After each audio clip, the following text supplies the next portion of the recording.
Klātošie pulkstenis ir 2. Es domāju, varam arī sākt Sociālo un veselības jautājumu komitejas sēdi.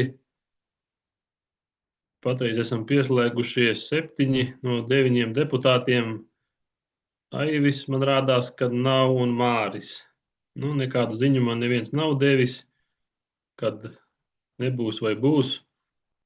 Bet kvorums mums ir, un es domāju, varam sākt arī, ja viņi pieslēgsies. Protams, tad arī tas būs redzams. Šodienas darba kārtībā ir 2 lemjošie jautājumi.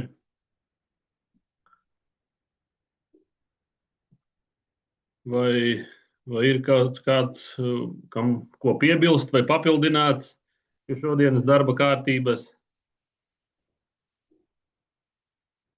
Tā izskatās, kad nav. Neviens negrib ne piebilst, ne arī kaut ko iekļaut šodienas mūsu sēdē. Artur, Jā, varbūt Es informatīvi iekam arī. to jautājumu, ko Aigars. mēs te komitejā neizrunājām, noraidījām par tiem 50% komunālajiem pakalpojumiem varam pārunāt. labi, bet tad noformulēt vajadzētu, kā Nu, viņš viņi varbūt Māris informatīvi varam šobrīd pārunāt. Kā informatīvi varbūt ielikt? Vai varam ielikt. Bet kā mums viņu noformulēt, lai meitenes viņš pieraksta? ir par... Kas mums Par viņš sociālo domā? dzīvokļu atlaidēm sociāliem dzīvokļiem. Jā, Ne? tā viņi var Jā. noformulēt. Varam. Precizējumiem saistošajos noteikumos droši vien. Jā, Vienkārši. tad par Aizstošo noteikumu precizējumu. projektā. Ja tad vienkārši ietveram par precizējumiem saistošajos noteikumos. Projektā. Noteikumu projektā, jā. Un šis tad būs kā informatīvais 3. Tā tad pagaidīsim. Saprata lietvedība, ja? Kad tas būs kā... Tā, Artur, dzirdat mani tēt? Dzirdu, jā. Jā. Jā. Tev tad dosim vārdu, jā, pēc. Labi.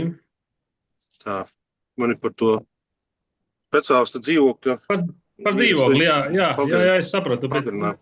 jā. Pados. Tagad tu esi.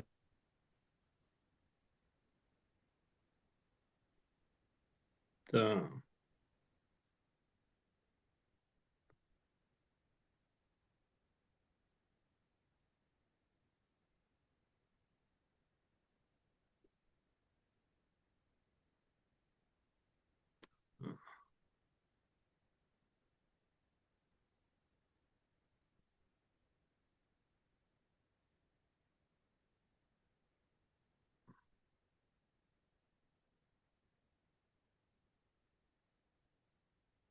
Protokolu es neredzu vēl, bet pēc idejas jau mums tas, es domāju, kolēģi arī nemaina. Mēs varam šo jautājumu pārunāt un balsot par šodienas darba kārtību, vai ne?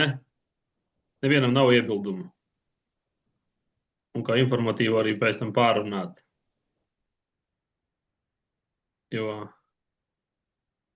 Vai jau būs parādījies.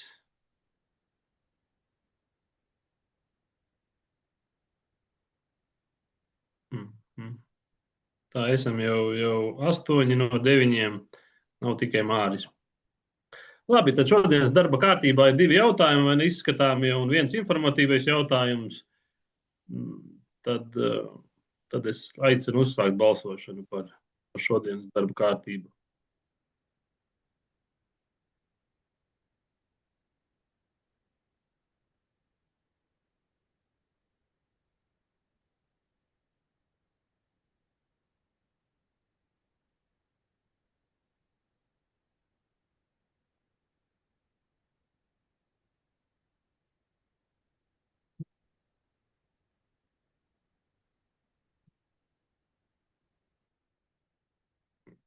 Tā man rādās, ka ir visi, jā.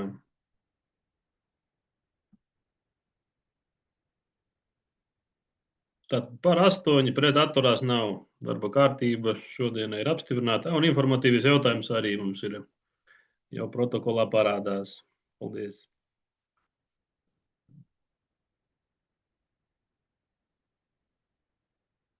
Tad esam nonākuši pie pirmā darba kārtības jautājuma par pārvaldes uzdevumu sociālā pakalpojuma Pancijas pakalpojumus deleģēšanu biedrībai Latvijas Samāriešu apvienībā. Ziņo Ilze Pārneste. Ilze? Jā, labdien! Esmu sagatavojusi lēmumu saistībā par deleģēšanu biedrībai Latvijas Samāriešu apvienība Pancijas pakalpojumiem, kas mums ir gājis ar lielu garu procesa ceļu. Pagājušā gadā uzsākām, vispirms, kā ziniet, ir mūsu saistošos noteikumos, viens no sociālajiem pakalpojumiem ir Pancijas pakalpojums. Un pagājušā gada no 19. decembra līdz 16. janvārim, kas arī ir lēmuma projektā minēts, tika veikta tirgus izpēte. Sākumā bija jāiet cauri iepirkumiem LV, bija visiem vadītājiem teikts darīt, bet tā kā sociālajie pakalpojumi, kas viss saistās ar sociālo dienestu, mums nav jāveic šādā veidā. Mēs darījām tā visu iepriekš un tika nosūtīts vairākām biedrībām, kas ir gatavas un ir ar šo pakalpojumu darījušas un dara, un mums pieteicās viena biedrība Latvijas Samāriešu apvienība. Arī varēsiet uzdot jautājumus Ingai Brentei Miezei, kur ir pieslēgusies šim Zoomam, bet ir aprakstīts viss, noteikti izlasījāt šo lēmuma projektu, kam ir domāts Pancijas pakalpojums un adrese. Ja mēs ikdienā visi saucām par rupsalām, tad izrādās, ka patiesībā adrese ir pavisam cita. Protams, tas ir Rošupes pagasts, bet nosaukums ir cits. Un Pancijas pakalpojums ietver šādu nodrošinājumu ar mājokli, klienta uzraudzību, atbalstu klientam pašaprūpes veikšanā līdz 6 stundām mēnesim, saglabājot patstāvīgus dzīves principus. Un Pancijas pakalpojumu ir iespējams saņemt pilngadīgai personai, kurai ir objektīvas grūtības aprūpēt sevi vai funkcionālo traucējumu dēļ. Un šajā ēkā ir iespējams nodrošināt 24 klientiem. Protams, ir ietverti visas summas, ko piedāvāja tirgus izpētē piesakoties samariešiem, kad vienam klientam šīs izmaksas diennaktē ir 21,54 eiro. Tas viss ir lēmuma projektā iekļauts. Es domāju, ka tirgus izpētē par piedāvāto samarieši ir visi dokumenti bija atbilstoši tirgus izpētes prasībām, tika piedāvāts gan finanšu piedāvājums, gan apliecinājums par darbinieku izglītību, arī atsauksme no Rīgas sociālā dienesta, ir pieredzes apliecinājums un arī plānoto speciālistu apraksts. Viss ir izskatīts, arī mūsu Madonas finanšu nodaļas ekonomisti bija izstrādājuši, kā būtu, ja mēs paši šo pakalpojumu darītu, un samarieši, jā, pēc savām summām ir piedāvājuši šādu summu. Par sniegto Pancijas pakalpojumu esam saņēmuši atsauksmi no Rīgas sociālā dienesta, kad ir šādu pakalpojumu sniedz Samariešu apvienība un ir uzticami un profesionāli sadarbības partneri. Pancijas darbinieki ir atbildīgi, laipni, atsaucīgi, orientēti uz sadarbību un klientu vajadzības izpratni. Un Rīgā šis Pancijas pakalpojums tika nodrošināts 25 klientiem.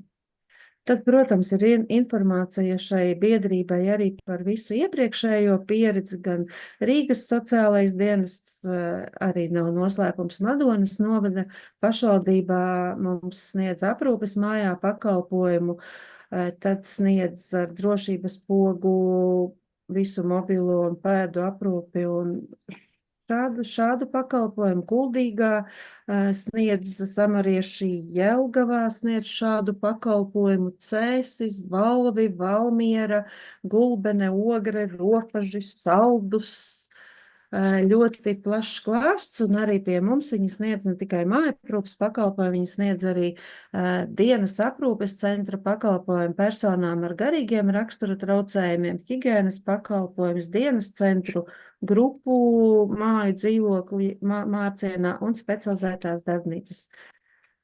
Tas būtu par to. Es domāju, ka varbūt ir jautājumi jums uzdodami un varētu par šo vairāk pati pastāstīt Inga Brente Mieze. Noteikti jums ir jautājumi. Ir sagatavots arī līgums, bet tā mūsu doma ir tāda, ka mēs saprotam, ka mums uzreiz šādi 24 klienti nebūs, kuriem ir nepieciešams šāds pakalpojums. Tīri no praktiskā viedokļa izstāstīšu, lai jūs izprastu, par kādiem klientiem iet runa. Iet runa par tādiem klientiem, kuri nevar saņemt varbūt grupu māju pakalpojumu, kur ir noteikts arī ar noteikumiem, normatīviem aktiem, ar kādām diagnozēm, kam tur ir jābūt. Ir ļoti daudz klienti, kuriem varbūt ir ļoti sliktā stāvoklī mājoklis un nespēja par sevi parūpēties, bet viņš nevar saņemt sociālo dzīvokli, jo viņam nav šīs prasības, ko nosaka arī normatīvie akti. Kādam varbūt ir 3. grupa un ir status, bet sociālo dzīvokli, kā zinām, mēs dodam, ja ir invaliditāte 1. 2. grupa. Kāds klients varbūt, kā lasīju, līdz 6 stundām mēnesī par mājaprūpes tāda uzraudzība, kad dienests ir izlīdzējies un vienmēr klientu bezizējā esam ievietojuši sociālā aprūpes centrā, bet īstenībā sociālā aprūpes centrā klients ir jāievieto, kuram ir ar smagiem funkcionāliem traucējumiem, un šie klienti tādi nav, tad šī būtu tāda viena iespēja, kā klientiem palīdzēt, nodrošināt ar mājokli, viņi tiktu arī varbūt nedaudz pieskatīti, palīdzēts un par patstāvīgās dzīves uzraudzību. Teiktu tā, ka tas pensijas pakalpojums ir diezgan līdzīgs, kas notiek grupu dzīvokļos un mājoklī. Bet, ja ir jautājumi, jā, un par to līgumu, protams, viņš būs vēl jāizskata juristiem. 26. janvārī tika gan lēmuma projekts, gan līgums ar niansēm, kas bija līdzīgs ņemts no deleģējuma līguma, kas ir par grupu māju, kas ir Mārcienā, bet, protams, ir vajadzīga juridiskā palīdzība, nianses, lai mēs varētu sakārtot un izdarīt šo līgumu pareizi, jo tas mūsu mērķis ir tā, ka mēs nevarēsim noteikti pilnu pielikt šo pakalpojumu ar saviem klientiem, bet kad ir iespēju iedot arī citu novadu iedzīvotājiem, jo pēc šādiem pakalpojumiem ir diezgan pieprasīts un ir vajadzība. Tad varbūt, ja ir jautājumi gan man un Ingai, tad Inga noteikti būs zinošāka tieši par šo pakalpojumu, jo es viņu vairāk izprotu kā grupu mājas pakalpojumu, kuras liktu diezgan lielas paralēlas. Bet Inga noteikti ar savu lielāko pieredzi šajā jomā pateiktu varbūt vēl vairāk jums un izstāstīt. Jā. Un papildus arī tiek gatavots līgums par mantas nodošanu, kā parasti, ko tas arī paredz. Labi, jā, Zigfrīd, lūdzu. Jā. Labdien un visiem, kādi mēs pasveicinājās, un tiešām gribu pateikt biedrībai Samarieši par uzdrošināšanos un piekrišanu šādu pakalpojumu nodā veikt. Un noteikti, kā visi mēs saprotam, ka tiešām, kā arī mūsu atdilnests saka, šāds pakalpojums mums ir nepieciešams, jo ir tādas situācijas, kad cilvēkiem varbūt vēl nedēļ ilgstoša aprūpe vai kāds cits atbalsta pasākums, bet tieši varbūt labāk viņam iedrēto šī pensija. Tā kā paldies, bet jautājums ir ļoti vienkārši. Sakiet, lūdzu, kāda varētu būt izaicinājumi ar šādu pakalpojumu īstenošanu pie mums šeit Madonas novadā? Arī, zināt, arī vietu, tīri fiziski un tam līdzīgi. Vai ir kādi izaicinājumi, kas varbūt mums būtu jāievērtē, jāsaprot un liekas savādāk? Paldies. Jā, es domāju, tur došu Zigfrīds domāju par Inga nedaudz, lai komentē šo vīziju vai ne, un to skatījumu, jā, kā Jā, tas Ingai, jā, samariešiem, es domāju. jā, kā tas es arī to pašu gribēju uzdot, kā tas salāgojas vai ne ar vietu, ar vispār par pakalpojumu kā tādu, un arī tāds, droši vien, kad ieskicējums, kā citās pašvaldībās mūsu, teiksim, tuvākajās iet šis pakalpojums, kur jūs sniedziet līdzīgi raksturu pakalpojumu. Jā, labdien, kolēģi! Milzīgs prieks jūs vismaz šādā formātā satikt ik pa laiciņam un parunāt par visām šīm te lietiņām. Tad par šo konkrēto pakalpojumu, kas ir pensijas pakalpojums, ir tā, ka jā, es esmu pat arī bijusi uz vietas, redzējusi, izstaigājuši, izskatījuši, izpētījuši. Tīri no vietas viedokļa, manuprāt, vieta ir pasakaina, vieta ir skaista, vieta ir plaša, liela, ar visādākām iespējām mēģināt maksimāli šos cilvēkus, cik nu vien viņi ir spējīgi dot viņiem iespēju arī pašiem kaut ko audzēt un darboties tīri tādā izpratnē, lai nodrošinātu sevi, jo mēs jau arī ļoti labi zinām, ka lielai daļai no šādu pakalpojumu klientiem ienākumi ir ļoti zemi. Arī pensionāriem ienākumi nav lieli. Ja kādam no pensionāriem šis ir nepieciešams, tad šeit ir iespēja, kā sacīt, rušināties un darboties apkaimē, jo tiešām plaša teritorija un viss tas pārējais. Tas izaicinājums lielākais droši vien ir, kā jau Ilze arī minēja, tas ir tas piepildījums, kas mūsu pusē ir ļoti liels izaicinājums. Nepiepildīto vietu skaits automātā nozīmē mīnusu, kas noteikti ir kaut kādu brīdi paciešams, bet ilgstoši noteikti nē. Mēs raugāmies uz to, ka, ja tās ir šīs 24 plānotās vietas, tad viņām būtu vismaz ar perspektīvu skatu nākotnē, nākamā gadā, būtu vajadzētu piepildīties. Ar Ilzi arī esam runājuši, kad iespējams, kad ir jāplāno un jāpadomā, vai pat nebūtu liederīgi padomāt un konceptuāli noteikt, cik ir šis vietu skaits Madonai un savukārt, cik tad ir šis vietu skaits, ko var piedāvāt citām pašvaldībām. Vismaz aptuveno pēc tā, kas noteikti sociāldienas rīcībā ir plus mīnus aptuvenais skaits, kas varētu būt nepieciešams Madonas novadam. Un arī ar Ilzi runājām par to, kādā veidā risināt problēmu, ja tiešām šis pakalpojums ir aizpildīts un pēkšņi Madonas novadam rodās vajadzība pēc vietas vai vietām. Pārsvarā tas ir 1, 2, tādas akūtas situācijas. Tad par šo padomājot, tādi 2 priekšlikumi, viens no tiem, ko varētu izskatīt, ir šo te 1 vai 2 vietas tādu tā kā nosacītu rezervēšanu ar fiksētu cenu, respektīvi, ka Madonas novads viņu apmaksā un viņi tur stāv un gaida savu iznācienu. Vai, protams, otrs variants ir tāds, kad jebkurā gadījumā arī pie pilnu vietu skaitu, un ja ir kaut kāda situācija, kurā ir cilvēki bezpalīdzīgā stāvoklī vai stāvoklī tādā, kur nepieciešama momentāla reakcija, es vienmēr esmu teikusi, ka mēs vienmēr atradīsim risinājumu. Un jebkurā gadījumā tās ir jūsu telpas, un jebkurā krīzes vai jebkurā situācijā, kad ir nepieciešams, mēs nodrošināsim to, ka tur izmitinās tik cilvēki, cik Madonas novadam ir nepieciešams, jo telpas būs apkurinātas siltas un jebkurā situācijā. Kā lai saka, no jebkuras bezizejas ir izeja, jo pa kaut kuriem taču tā bezizeja ienāca, vai ne?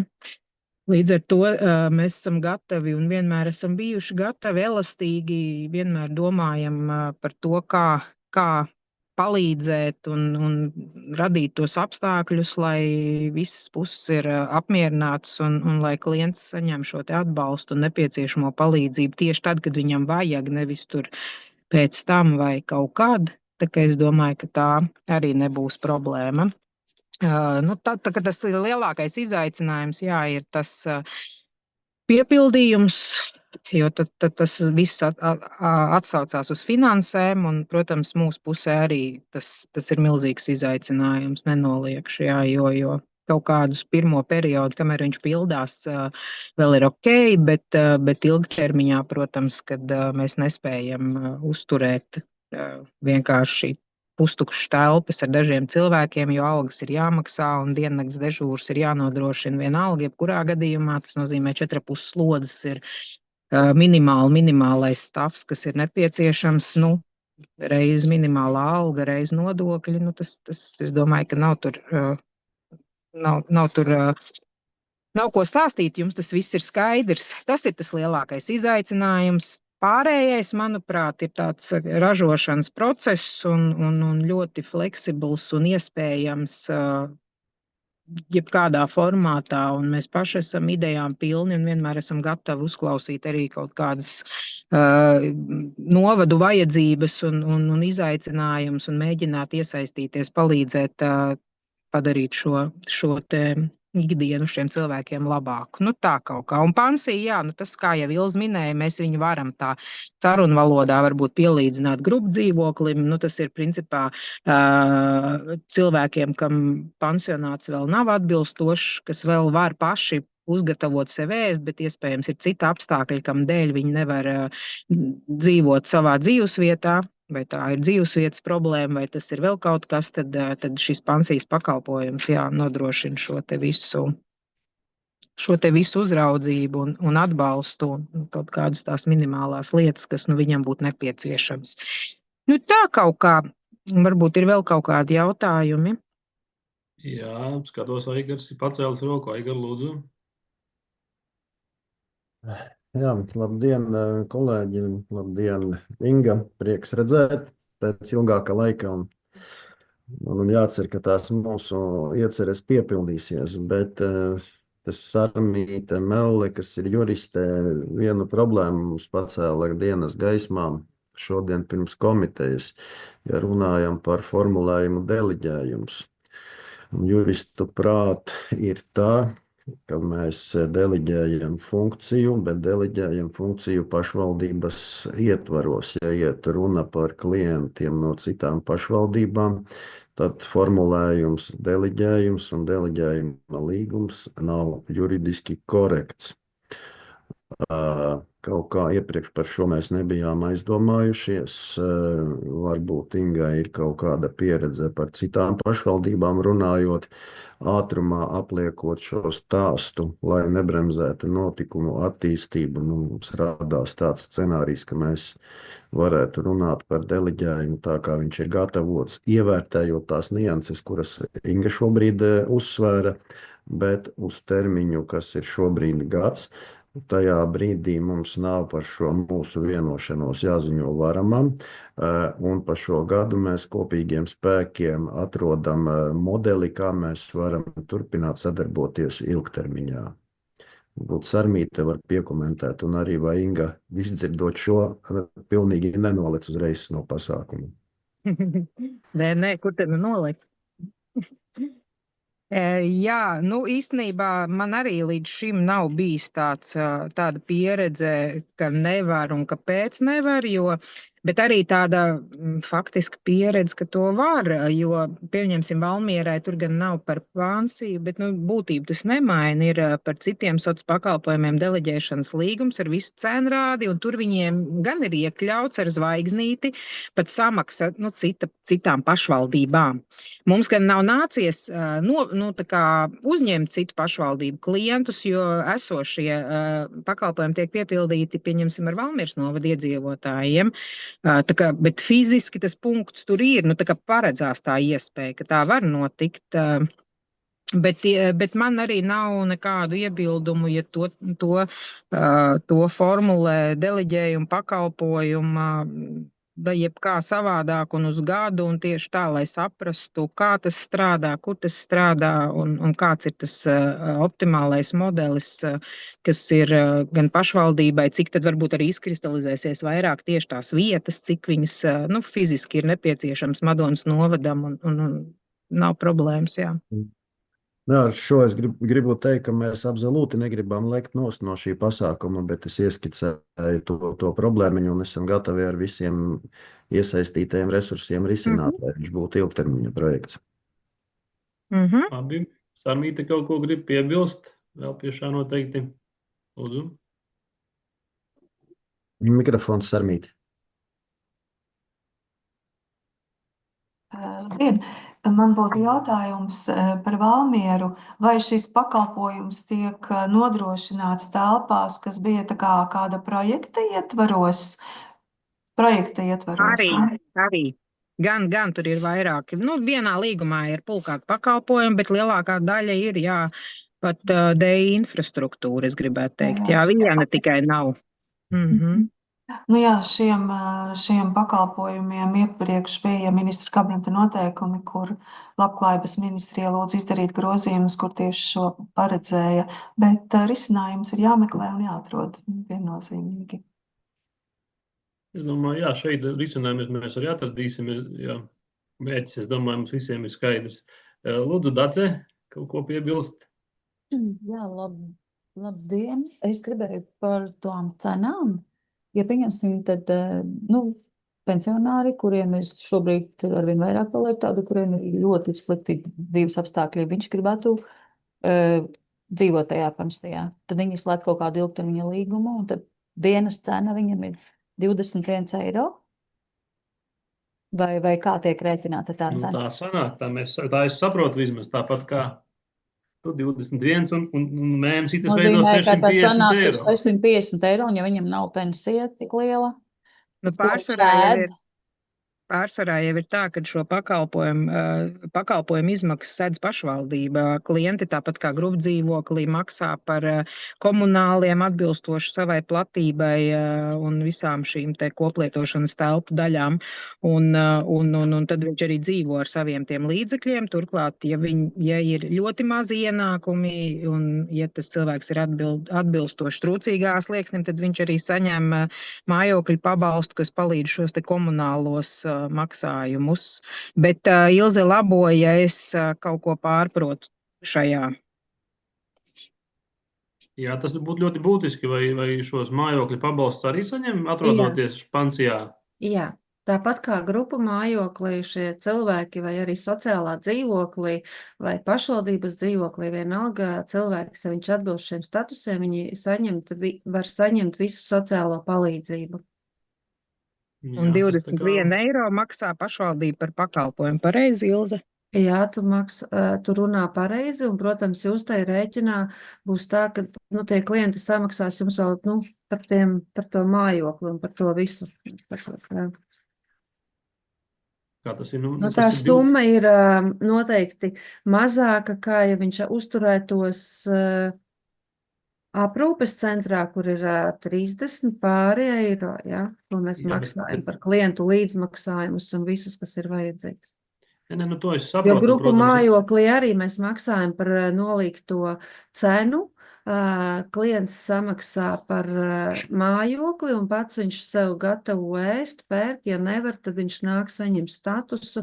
Ir klienti, kuri pat ir iespējams saņemt pat garantēto minimālo ienākumu, tad, protams, mēs sakārtojam kaut kādas šīs te invaliditātes pensijas, jo mums bija vairāki klienti, kuriem, piemēram, nav nekā.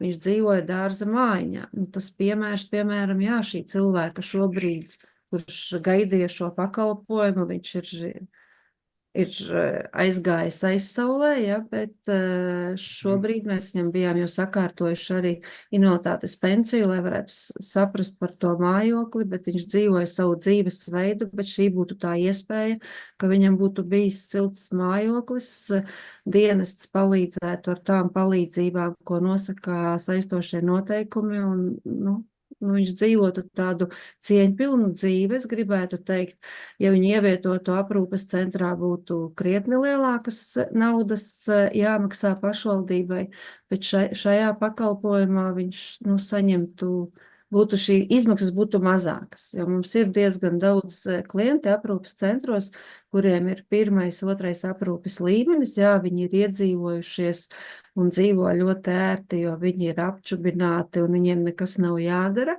bet īstenībā sociāla aprūpas centrā cilvēki atrodas ar smagiem funkcionāliem traucējumiem. Šī būtu iespēja, atkārtošos līdzīgi kā grupu mājoklī, ka viņam piepalīdz kaut ko darīt, vai viņš pats aiziet uz šo koplietošanas virtuvi, sagatavo ēst, piepalīdz. Es laikam likšu vienādības zīmi pancijas pakalpojumam grupu mājokli.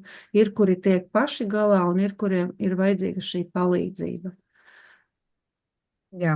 Tieši tā šajā scenārī var redzēt noteikti arī pie dokumentiem iesniegtajiem nav šie te komunālās izmaksas, jo tāpēc, ka tās proporcionāli atbilstoši pēc tam jau katras istabiņas līgumam tiek piestādīti klientam šie rēķini, savukārt pašvaldība piestāda samariešiem, kā līdz šim, tāpat kā grupu dzīvokļiem, visi mums atnāk rēķins par grupu dzīvokļiem komunālais, pieņemsim, tur nezinu, 3000, un mēs atbilstoši 2363 mārcienā redzēju. Redz, cik precīzi gandrīz trāpīja.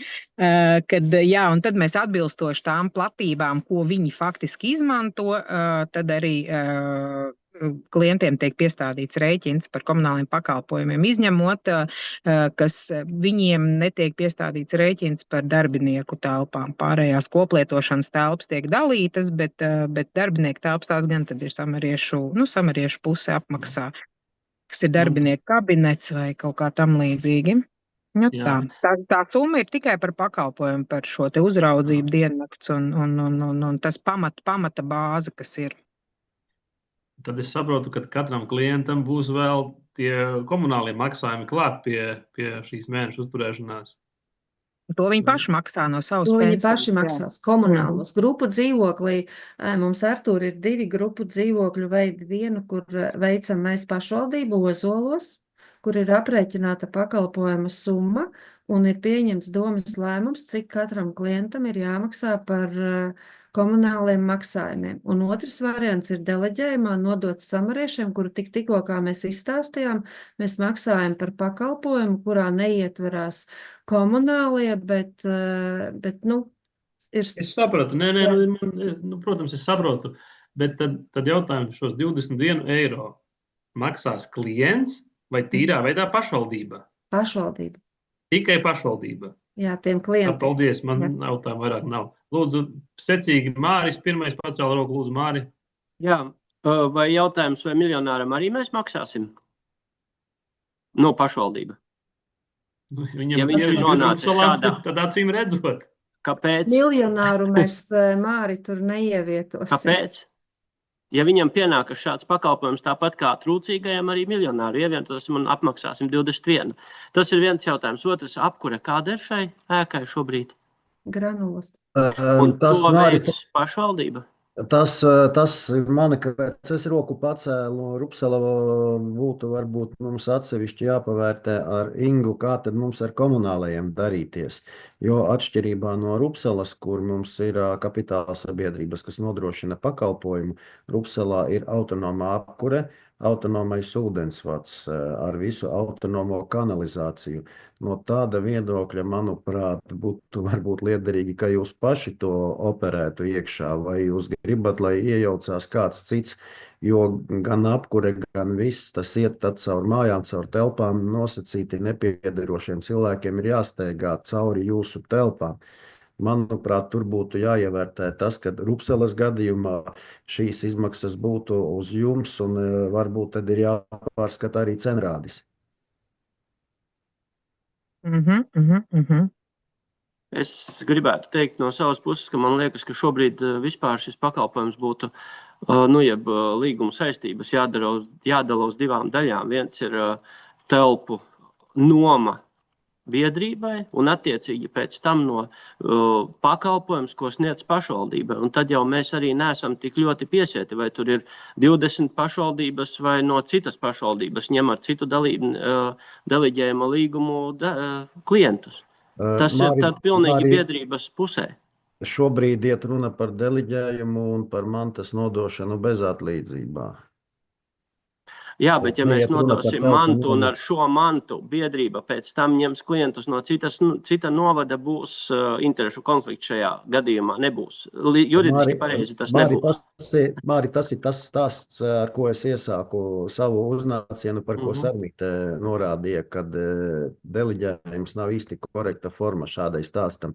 Mēs varam pārtraukt šodien šo procesu, kas ir par deliģējumu, un sākt nomas tiesību izsoli un pēc diviem mēnešiem pēc procesa atgriezties šeit, vai iet šobrīd šo deliģējumu uz gadu, tā kā tas ir sagatavots, noprecizējot līgumā nianses. Uz gadu mēs varam, nesaskaņojot ar varamu, noslēgt deliģējumu. Nu, neatskries mums te neviens ar pīcku. Un gada laikā iziet procesu sakārtot tā, lai mēs ilgtermiņā varam darboties tā, kā mēs esam iecerējuši, ka lielākā daļa tur varētu būt ne mūsu klienti.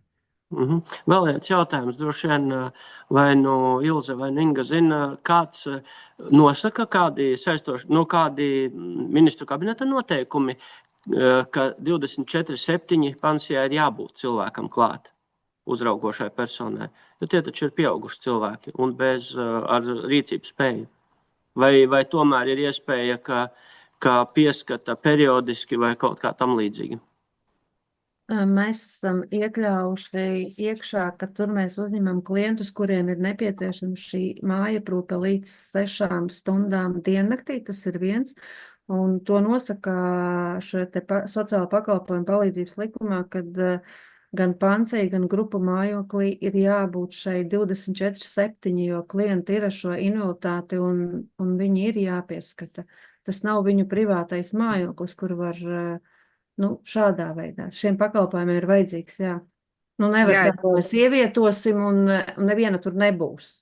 Es varu vēl papildināt Ilzi, kad MK 338, kas ir prasības sociālā pakalpojuma sniedzējiem, jā, viens no tiem punktiem pensijas pakalpojuma ir, kad sociālā pakalpojuma sniedzējs nodrošina diennakts uzraudzību vai diennakts uzraudzību ar vismaz vienu darbinieku, kā tas standartā ir, vai elektroniskās uzraudzības sistēma, kas ir izvietotas kameras, kas ir piesaistītas tāpat darbiniekam, tā kā kādam viņas ir jāuzrauga.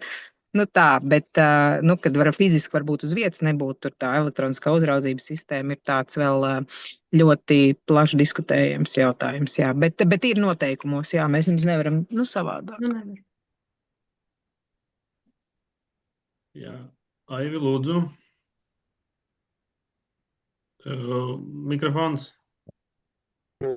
Ja varētu, lūdzu, vēl sīkāk paskaidrot, es īsti nesaprotu to schēmu, to sistēmu. Es tātad saprotu, ka klienta izmaksas 21 eiro par klientu dienā sedz pašvaldība. Tas ir kaut kāds 650 eiro. Tātad par katru klientu pašvaldība maksās 650 eiro. Tad cik ir apmēram rēķināts, cik varētu būt tās aplēses, cik viņam būtu pašam jāpiemaksā par šiem komunālajiem pakalpojumiem, jo kāds, pieņemsim, tas seniors tad griežās, jā, viņš grib tur tā kā izmantot šo pakalpojumu, kas būs tas cipars, par kādu tur ies runas šim senioram. Un tas ir viens jautājums. Otrs jautājums, ko pašvaldība šī gadījumā no tā iegūst? Jo es saprotu, ka sociālā aprūpes centrā jau mēs arī piemaksājam daļu, bet tur gan visa pensija izņemot 15% tiek ieturēta no paša iemītnieka. Tad reizēm varbūt pat sanāk, ka pašvaldībai lētāk ir likt sociāla aprūpes centrā. Tā. Var kāds man izstāstīt? Es varbūt no savas puses, cik es varu pastāstīt par izmaksām. Man ir šobrīd tieši par komunālām izmaksām. Es, diemžēl, nevarēšu pateikt. Iespējams, ka kāds, kas iepriekšējie dati, kad Rupsals vēl darbojās, tad ir kaut kādi vidējie rēķini, ko varētu tad sadalīt, saprast. Protams, par to, kad pansionātā ir klienta līdzmaksājums, pensija, un viņš tiek apčubināts, un iespējams, ka pašvaldībai tas kaut kādās reizēs nāk lētāk iespējams, taču, manuprāt, ir jāsaprot tā atšķirības starp sociālajiem pakalpojumiem un to to būtību, kāpēc tas ir. Jo, ja vien cilvēks ir spējīgs pats par sevi kaut mazliet parūpēties, manuprāt, atņemt šo iespēju ir neiedzīgi. Jo cilvēkam ir jākustās un jārūpējās par sevi un savu apkārtni tik vien, cik viņš spēj to izdarīt. Tāds ir mans viedoklis. Nu, jums ir brīnišķīgs pakalpojums šī mājā palīdzība senioriem. Tas ir vienkārši burvīgs pakalpojums. Jā, redziet, ja ir tā māja, kur to pakalpojumu var nodrošināt, tad jau ir super, bet bieži vien tā manā iepriekšējā pieredzē dienestu laikos šis būtu lielisks. Mums gan nebija tanīs gados tādas iespējas par pansijām sapņot, bet šis būtu lielisks risinājums daudzās pašvaldībās slikto dzīvojamo fondu jautājumos, kur, diemžēl, jā. Respektīvi, par pirmo jautājumu runājot, tad klients aizejot, viņš īsti nevarēs zināt, cik viņam būs jāmaksā. Ja? Es to šobrīd tiešām nevaru pateikt, jo es nezinu ne apkuras izmaksas šajā brīdī, kad viņi tiks palaists uz pilnu. Iespējams, kad pašvaldības pārstāvi zina esošo apkuras ciparu, un tas pārējais jau ir mazākais. Svarīgākais jau ir apkurs. Mēs varam pēc fakta pateikt, cik mēs vispārinājuši granulas sezonā, bet jāņem gan vērā tas, ka mēs tur turam 14-15 grādus tikai, bet ir gan atkal otrs apstāklis, ka katrs cilvēks, kas ir telpā, ir pats par sevi zināms apkures katls, un varbūt, ka tā ēka būs pilna to granulu gluži pretēji mazākies, nekā mēs viņus tukšā ēkā kurinām ar minimālu temperatūru.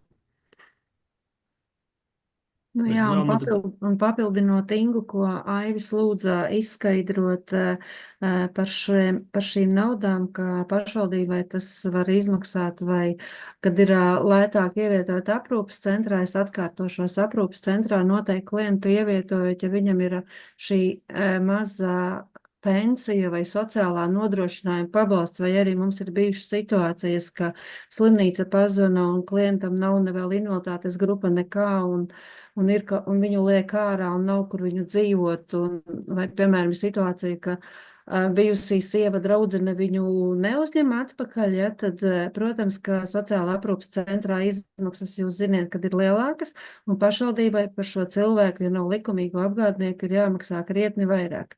Šeit būtu iespēja, kad viņam sakārtotu mēs šīs pensiju vai sociālā nodrošinājuma pabalstu, viņš varētu pirmreizēji saņemt šo sociālo palīdzību, kur mēs ievietojot aprūpas centrā viņam šādu veidu palīdzību nevaram. Tas ir pilns pašvaldības apmaksāts pakalpojums šādam cilvēkam un, protams, ar iespēju, ka viņš tur var arī līdzdarboties.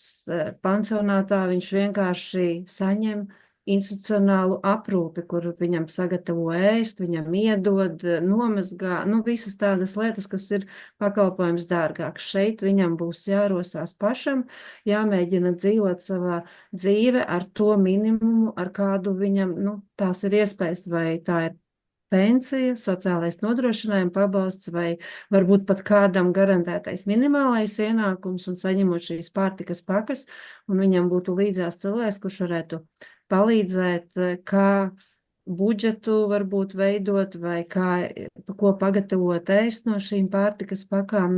Atkārtošos līdzīgi kā grupu mājoklī. Bet vēl tāds atkāpjoties no praktiskās puses, tie 24 klienti, viņi sadalīti pa vienam istabiņā vai pa divi, kā tur paredzēts? Istabiņas ir ļoti lielas. Kā kura ir lielāka, ir mazāka. Viņi būs pa divi, jā. Manuprāt, pa divi, lielākoties, pa divi. Pa divi, bet tas pansijas cilvēks, ja viņš grib kādu pie sevis ciemos aicināt, vai viņš tur arī drīkst, vai kā tas tiek risināts? Šajā brīdī, jebkurā gadījumā, vai tas ir sociālais aprūpes centrs, vai tā ir grupu māja, vai tas ir pansija, vai tas ir sociālais dzīvoklis cilvēkiem, tāpēc netiek atņemta cieņpilna cilvēka ikdienišķā dzīve, ka tev var būt apciemojumi. Sociālā aprūpes centrā noteikti ir jāpiesaka vizītes, protams, arī ir jāinformē grupu mājā, un arī šeit varēs, jo tur ir liela zāle, kur var satikties, un ir iespējams to visu noorganizēt, ka tāpat kā pansionātā, tā arī šeit būs, protams, iespējams, ja viņam ir kādi draugi, tuvinieki, protams, jā, protams. Nu, bet ne tā, ka viņš pie sevis var uzņemt pa nakti. Nu jā, Tā kā uz nē, dzīvošanu protams. savu. Nē, Nu, protams. skaidrs. Labi, pirmais man te ir Māris rādās. Māri, lūdzu, un tad Zanda Jā, toreiz. es joprojām no pašvaldības puses ekonomisko pamatojumu neredzu. 12,000 ir mēnesī maksāt par pieskatīšanu pie pansionāta, kāda esošā. Mums ir brīvas vietas, taisam papildus vietas. Otrs, ja šī ēka ir savesta kārtībā, sociālā māja, grupu dzīvoklis, vienalga, kuru no šīm formām ņemot, mums tas iznāk izdevīgāk. Es īsti neredzu stāstu par to, ka lauku iedzīvotāji, kuri bieži vien dzīvo sliktākos apstākļos, viņi nav gatavi pāriet uz kopīgu šādu dzīvošanu, nu, tīri no tāda iekšējās sajūtas, ka viņam negribas pamest šo lauku māju un būt no kaut kā atkarīgs. Un vēl jau vairāk, ja ir dzīvoklī 2 cilvēki kopā, tā nav mūsdienīgs pakalpojums viennozīmīgi. Es teiktu, ka liekam sociālo māju un dodam dzīvokļus, un sociālais dienests vai šajā gadījumā biedrība, kam ir nodeleģēta šī funkcija, aprūpi veids atbilstoši stundām noteiktajām. Un tieši tas pats stāsts tikai būs tiešām mērķēts uz konkrētu pakalpojumu. Es šoreiz tiešām neredzu piepildījumu, un tikai par pieskatīšanu tas ir neadekvāti. Paldies. Vispār, ja tā paraugās, tad es arī droši vien, kad sāku sliekties, jo šie sociālie dzīvokļi, ko mēs tagad piešķiram, nu, protams, te savādākas kategorijas cilvēkiem jāsaprot, mēs arī piešķiram, jā. Tad sanāk jau, kad mums pat lētāk ir, nu, teiksim, šo cilvēku, kas dzīvo patstāvīgu dzīvi, nu, kaut gan ar invaliditāti, mēs viņiem iedodam atlaidi 50% tad apkurei, siltumam, ūdenim, visticamāk, kad 600 eiro nesastāda rēķins no mūsu puses. Nu, tā tāda piebilde aizdomāties deputātiem. Zanda, lūdzu. Turpinot tēmu par šo piepildījumu, es esmu Zanda pakalpojumu nodaļas vadītāja, un šobrīd es varu teikt, ka ir vairāki, kā 10 cilvēki, kas šobrīd gaida pakalpojumu pensijas, tāpat arī ir sociālajos aprūpes centros cilvēki, kas īsti, kā vadītāji teica, neatbilst ilgstošas sociālās aprūpes institūcijas pakalpojumam, un arī pēdējā dzīvokļu komisijā ir sieviete, kura šobrīd atrodas ilgstošajā institūcijā, jo bija jāatkopjas pēc veselības problēmām. Vēl tikko runāju ar vadītāju pansionāta, kad sieviete ir atkopusies. Dzīvokļu komisija nav piešķīrusi sociālo dzīvokli kaut kādu apsvērumu dēļ, bet mums nebūtu jāmaksā pašvaldībai, tātad viņa arī nesaņem pensiju vai kādas citas ienākumus. Viņa atrodoties pensijā, tātad dotos uz sociālo dienestu, tātad pretendētu noteikti uz minimālo garantiešu šo naudiņu, viņa iztiktu ar mājokļa pabalstu, bet pašvaldībai nebūtu jāmaksā 1000 eiro par tātad šo ilgstošu sociālo institūcijas pakalpojumu. Un tādi mums, diemžēl, saskaroties augstajā laikā, ir vairāki 10 cilvēku, kuriem mājoklis ir neapkurināms vai sliktā stāvoklī, un mums ir jāizpilda pansionāta pakalpojums ar cilvēkiem, kuru dzīvesvieta šobrīd neatbilst laikapstākļiem. Tāpat laikā man ir rinda uz pansionātiem, kur cilvēki ir tātad 3., 4. aprūpes līmenis, un viņi ir jāievieto veci seniori, kuri ir ar dažādām problēmām, visbiežāk guloši cilvēki, 1 no 10 varbūt ir staigājoši. Un tad labāk šo pakalpojumu piešķirt tiešām ilgstošu sociālo aprūpi cilvēkam, kurš nevar par sevi parūpēties, nekā un ievietot šo varošo cilvēku, kurš var gan pagatavot sev ēst, iepirkties. Ir sabiedriskais transports turpat pieejams pāri ceļam pie Rupsalām. Līdz ar to, manuprāt, šis pakalpojums ir ļoti nepieciešams tiem cilvēkiem, kuri, diemžēl, kā vadītāji teica, kaut kādu iemeslu pēc neatbilst sociālajiem dzīvokļiem, vai viņiem atsaka piešķirt sociālo dzīvokli. Viņš neatbilst arī grupu mājas pakalpojumam un ilgstoša sociālā aprūpe. Diemžēl viņa šīs spējas tikai, tā teikt, sarunvalodā notrulina, viņš vairs negatavo ēst, viņš neuztur esošās spējas, viņš viņas tikai pasliktina. Bet pansies pakalpojums šīs cilvēka iespējas var paplašināt un uzlabot, es tā gribētu teikt. Paldies! Paldies. Zikfrīd, lūdzu. Es atbalstīšu šādu pakalpojumu ieviešanu, jo tas klāsts, kuriem cilvēkiem būtu jāsniedz atbalsts, ļoti plašs, un tev arī minēs tos darbinieki par dažādām, teiksim, indikācijām, ar ko cilvēki kopā dzīvo, un ir tādi, kuri noteikti nebūtu savu pansionātā, viņi ir diezgan pašpietiekami, bet tā pašā laikā šiem cilvēkiem ir vajadzīgs atbalsts. Un šie cilvēki arī viskārtēs ietilpst arī grupu dzīvokļus. Grupu dzīvokļus ir ar mērķi garīgi rakstura traucējumi. Tā kā ne visiem šiem pansionātu iemītniekiem ir šāds atzinums un viņi iedarās. Tāpēc šis pansionāts ir tās starposms, lai cilvēks, kas pats sev varbūt nevar patiesi 100% aprūpēt un arī varbūt tā, un te pašā laikā viņam arī nevaram mēs īsti iet ar sociālu dzīvokli, jo viņš vienkārši nav tik pašpietiekams. Tur arī vajadzīgs tāds atbalsts ar sociālu dzīvokli, tomēr viņi tur atkal diezgan tā aprūpas pakāpe ir daudz augstāka.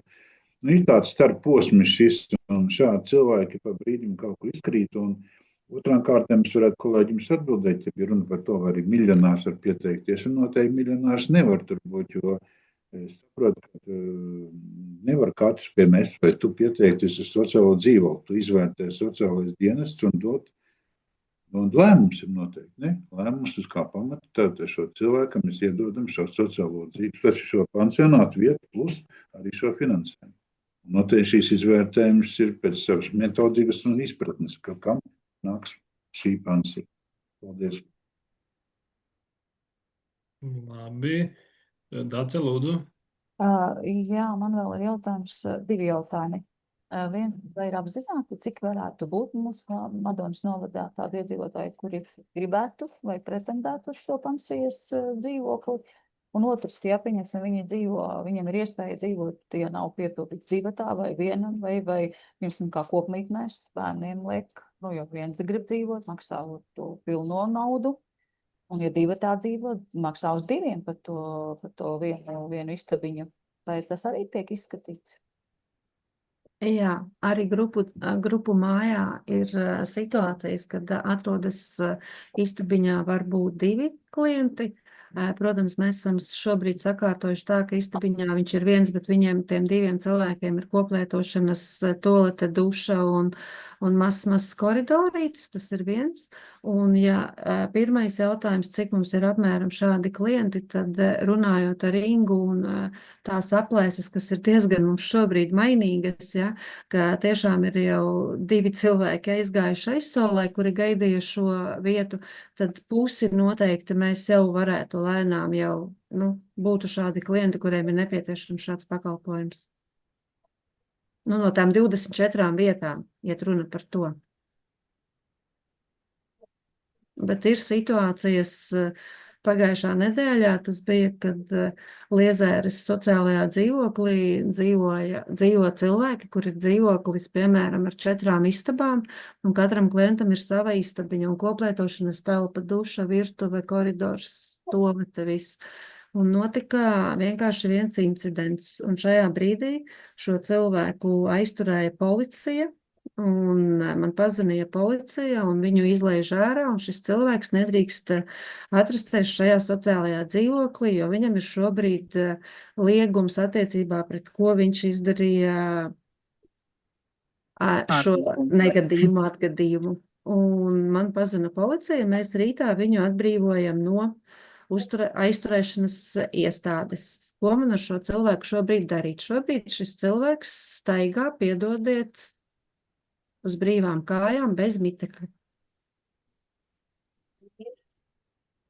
Jo man nebija, kur viņu ievietot, un lai kā mēs arī ar Liezēras pagasta pārvaldes vadītāju un ar dzīvokļu jautājumu komisijas Ina Mārka, kas ir komisijā, nav kur ievietot, un šobrīd varu pateikt, ka, ja man jūs uzdodat jautājumu, es nezinu, kur viņš šobrīd atrodas.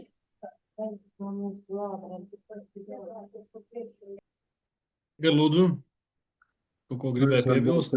Es tagad tādā baigi augstā detalizācijas pakāpē par iespējamiem klientiem aizejam, bet bišķi atgriezties, nezinu, pusgadu atpakaļ apmēram, kad mums kārtējo reizi pacēlās stāsts, ko mēs darām ar Rupsalu, laižam uz atsevināšanu vai pēc sociālā dienesta ierosinājumā viņu organizējam uz Panciju. Šajā pašā komitejā un šādā pašā sastāvā mēs tā kā pacēlām rokas un teicām, kad mēs organizējamies uz Panciju. Tika veiktas zināmas darbības šajā ēkā, tās tika izdarītas. Un šodien, ja mēs sākam runāt, vajag tur Panciju vai nevajag Panciju, tad jautājums ir, ko mēs domājām visi kopā pirms pusgada. Arī šīs summas tajā laikā tika piesauktas, kādas viņas varētu būt.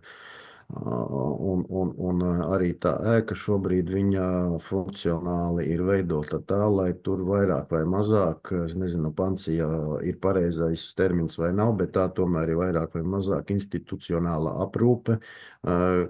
Un tā ēka šeit ir šobrīd izveidota.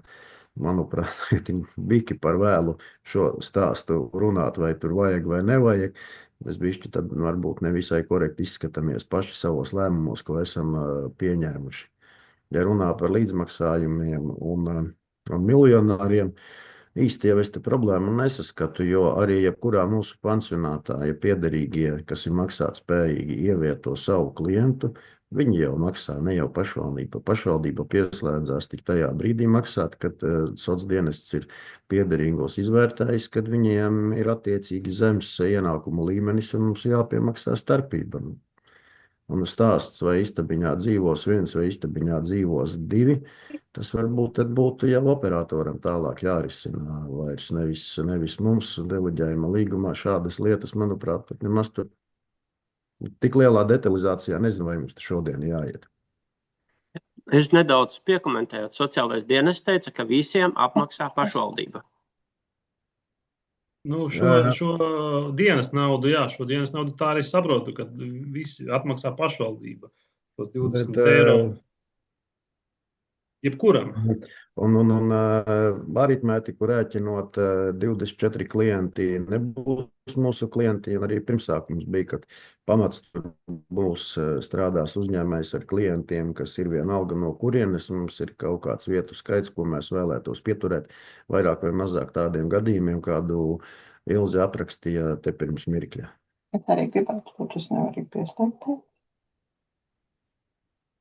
Aina, gribēja kaut ko piebilst? Jā, man vienkārši kaut kur pazūdusi rociņa, nevaru nekā pieslēgties. Nekas droši runā. Vienkārši es arī gribēju piekrist tam, ka, teiksim, sāku domāt arī intensīvi par cilvēkiem. Protams, šajā gadījumā cilvēki būs, viss atkarīgs būs no mūsu komunikācijas. Jo es tagad arī domāju, šis augstais laiks, man uzreiz prātā Varakļānos ir viens cilvēks, kurš noteikti atbilstu šim variantam. Viņš jau ir pensijas vecumā tikko, bet viņš ir vedis izklaidīgu dzīvesveidu un noteikti pansionātā viņš nebūtu, bet šeit vēl viņš būtu tiešām vēl liederīgi uzturēties un savu dzīvi vadīt. Un arī tas pats, ja runa par sociālajiem dzīvokļiem, tagad pēc tiem jaunajiem noteikumiem, es pieļauju, ka mums Varakļānos ļoti daudzi izskatīs no šī loka vai trešā grupa, kā mums bija, tā kā būs ko padomāt. Un arī es piekrītu, ka pansionātos izvērtējot, vismaz viens cilvēks noteikti neatbilst pansionātā noteiktajiem principiem dzīvošanai, tā ka būs jādomā. Labi, paldies, Aina.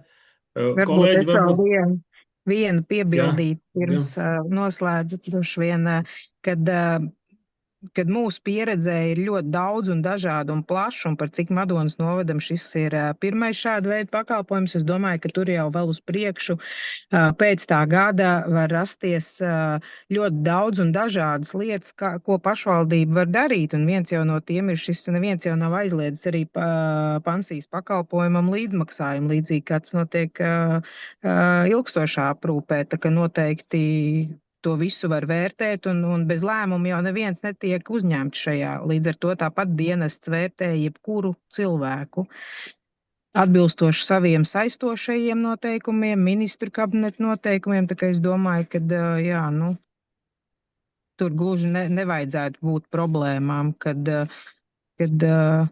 esošs miljonārs varētu pretendēt. Ja tas ir bijušais miljonārs, kuram vairs nav, tad droši vien, ka sociālā dienesta pienākums vienalga būs sniegt pakalpojumu neatkarīgi no viņa iepriekšējās dzīves izplēnējušo mantisko stāvokli. Kaut kā tā. Paldies! Jā, paldies!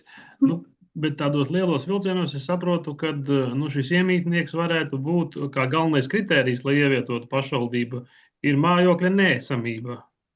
Tā es saprotu. Tas ir tas galvenais, nevis kādi ienākumi vai to neskata, teiksim, ne konta izdruku viņam prasa vai prasīs. Kāda ir šā kārtība? Pamats ir mājokļa neesamība, es saprotu, ja? Lai mēs ievietotu pašvaldību šajā, jāsaka, institūcijā.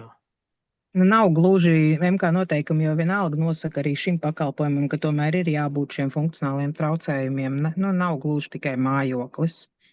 Ir tie smagie funkcionālie traucējumi, tāpat ir nepieciešams kā kritērijs, lai viņš nokļūtu tur, jo tā jau nav tikai mājvieta, tas ir uzraudzība, atbalsts, pašaprūpe un dažādas otras problēmu risināšana. Tas ir tas komplekss, ko nosaka pansijas pakalpojums. Labi. Skaidrs, ka noteikti jau, kad lieta kopumā ir atbalstāma, visticamāk, jo mēs šo ceļu arī iesim, jo visiem jau mēs arī nevaram piešķirt šo dzīvojumu platību, arī šajā skaitā šie sociālai dzīvokļi. Kaut matemātiski it kā liktos pat mums būtu izdevīgāk piešķirt cilvēkam sociālo dzīvokli, lai viņš dzīvo. Bet, diemžēl situācija ir tāda, ka nav jau mums to dzīvokli tik daudz, lai mēs arī varētu piešķirt visiem šiem klientiem. Tā kā kolēģi varbūt vēl kāds grib, kas nav izteicies, pirms liekam jautājumu uz balsošanu.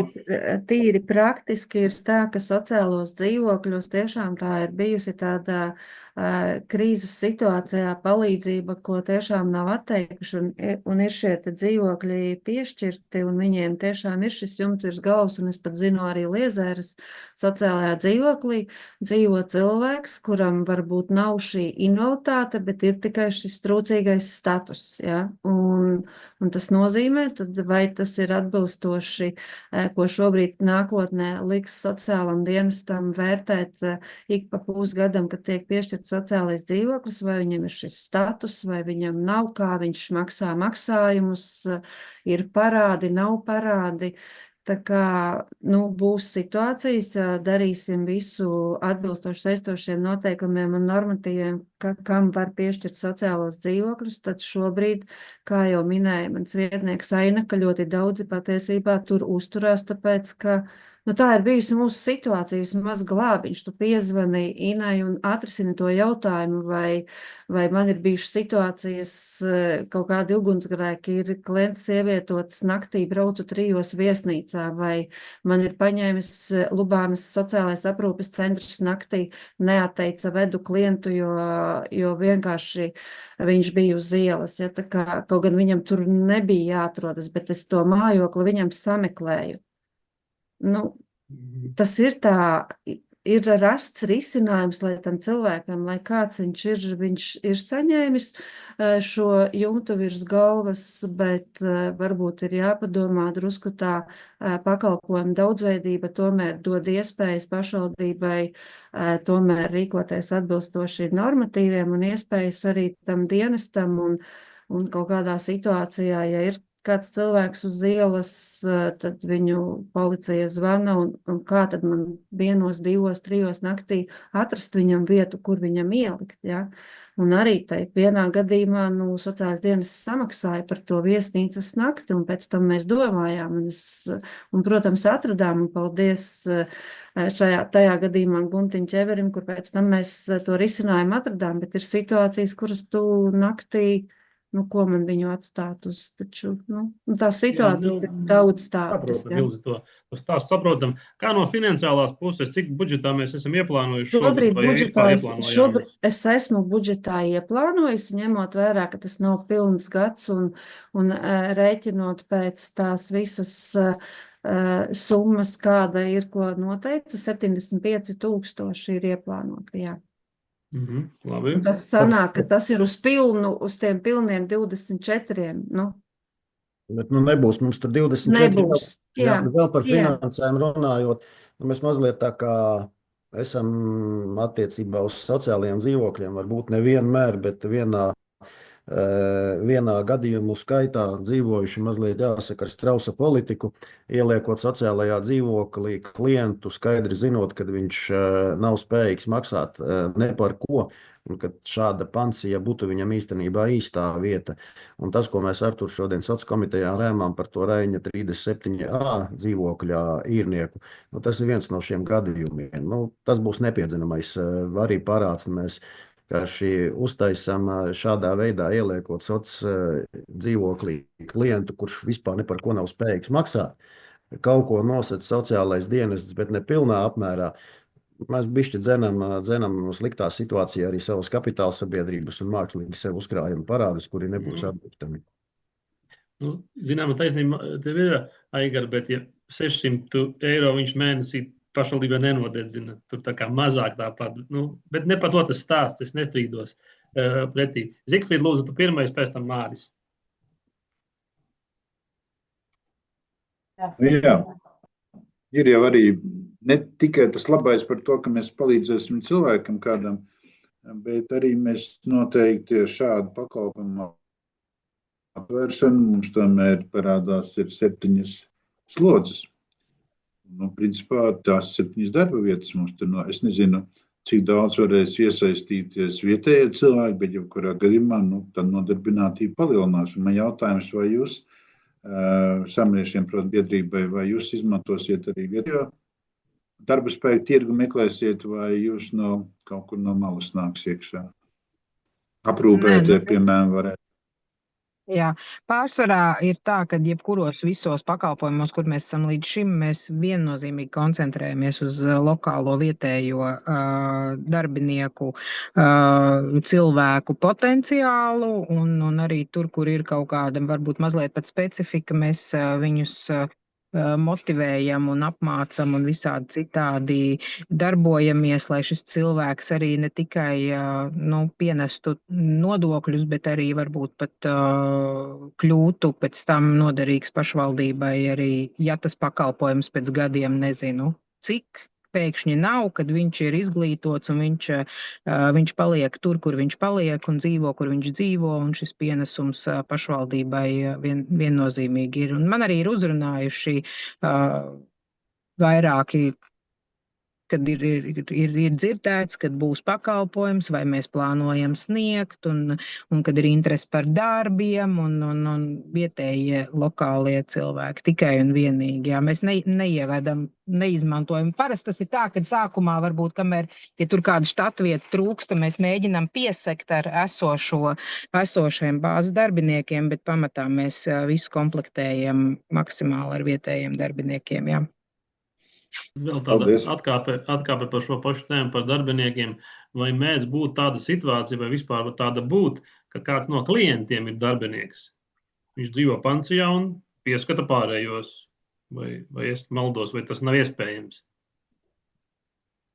Es gribētu redzēt tādu klientu. Tāpēc es jautāju, jums ir pieredze varbūt kādā no jūsu pārvaldītajām?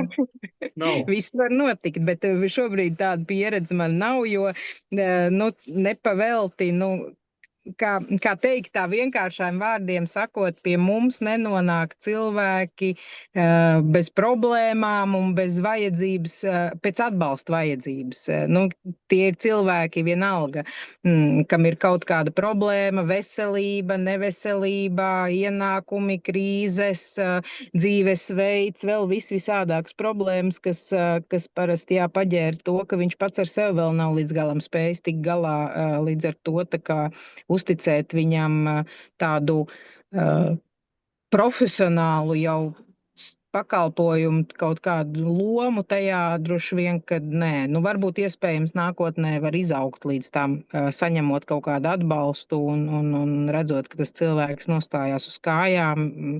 Kāpēc gan nē? Tad iespējams, ka viņš var pārvākties uz sociālo dzīvokli, dzīvot savu patstāvīgo dzīvi un braukt pie mums strādāt. Tādu gan es varētu saskatīt kā kaut kādu vienu no versijām, bet jā, ņemot vērā, kad prasības pakalpojumu sniedzējiem vienalga ir ierakstīts tas mistiskais termins, kad pensijas pakalpojums nodrošināms personām ar smagiem funkcionāliem traucējumiem, bet ja jūs ministrijai uzdosiet jautājumu, kur sākās un beidzās smagi funkcionāli traucējumi, līdz šim brīdim mūsu vadībai neviens nav spējis atbildēt uz šo jautājumu. Tā ir tāda interpretācija. Katrā ziņā tas vienalga ir cilvēks, kam ir nepieciešama palīdzība kaut kādā dzīves jomā. Jā. Bet Labi, Māri, viss ir lūdzu. iespējams. Jā, es atvainojos par kasīšanos šodien, bet sociālajiem dienestam lūdzu sniegt precīzus datus. Ja bija teikts, ka 24 cilvēkiem izrēķināt ir 75 000, tad vai nu ir kalkulators vai matemātika slikta. 181 000. Paldies. Nu, tas ir pilnā gadā, jā, bet rēķināt droši vien, ka mazāk un ka... Bet tā ir, es arī aprēķināju, cik gadā tas maksā tieši tās. Bet tikko tika pasniegts, ka aprēķinot uz pilnu, bet tad neesam aprēķinājuši uz pilnu. Labi, es saprotu, ka nepiepildīsim visu gadu un nav plānots, bet nepasniedzam informāciju neprecīzi. Paldies. Nē, pilnam gadam es arī aprēķināju, nepilnu 200 000 gandrīz, jā. Aivi, lūdzu. Jā, pēc sarunas es saprotu, ka sociālais dienests redz šādu pakalpojumu kā svarīgu un vajadzīgu Madonas novada iedzīvotājiem. Un tas ir, protams, ļoti labi. Un tad droši vien es arī sliekšos atbalstīt, bet jautājums ir precizējošs, kas notiek tajā gadījumā, ja klients nespēja apmaksāt tos savus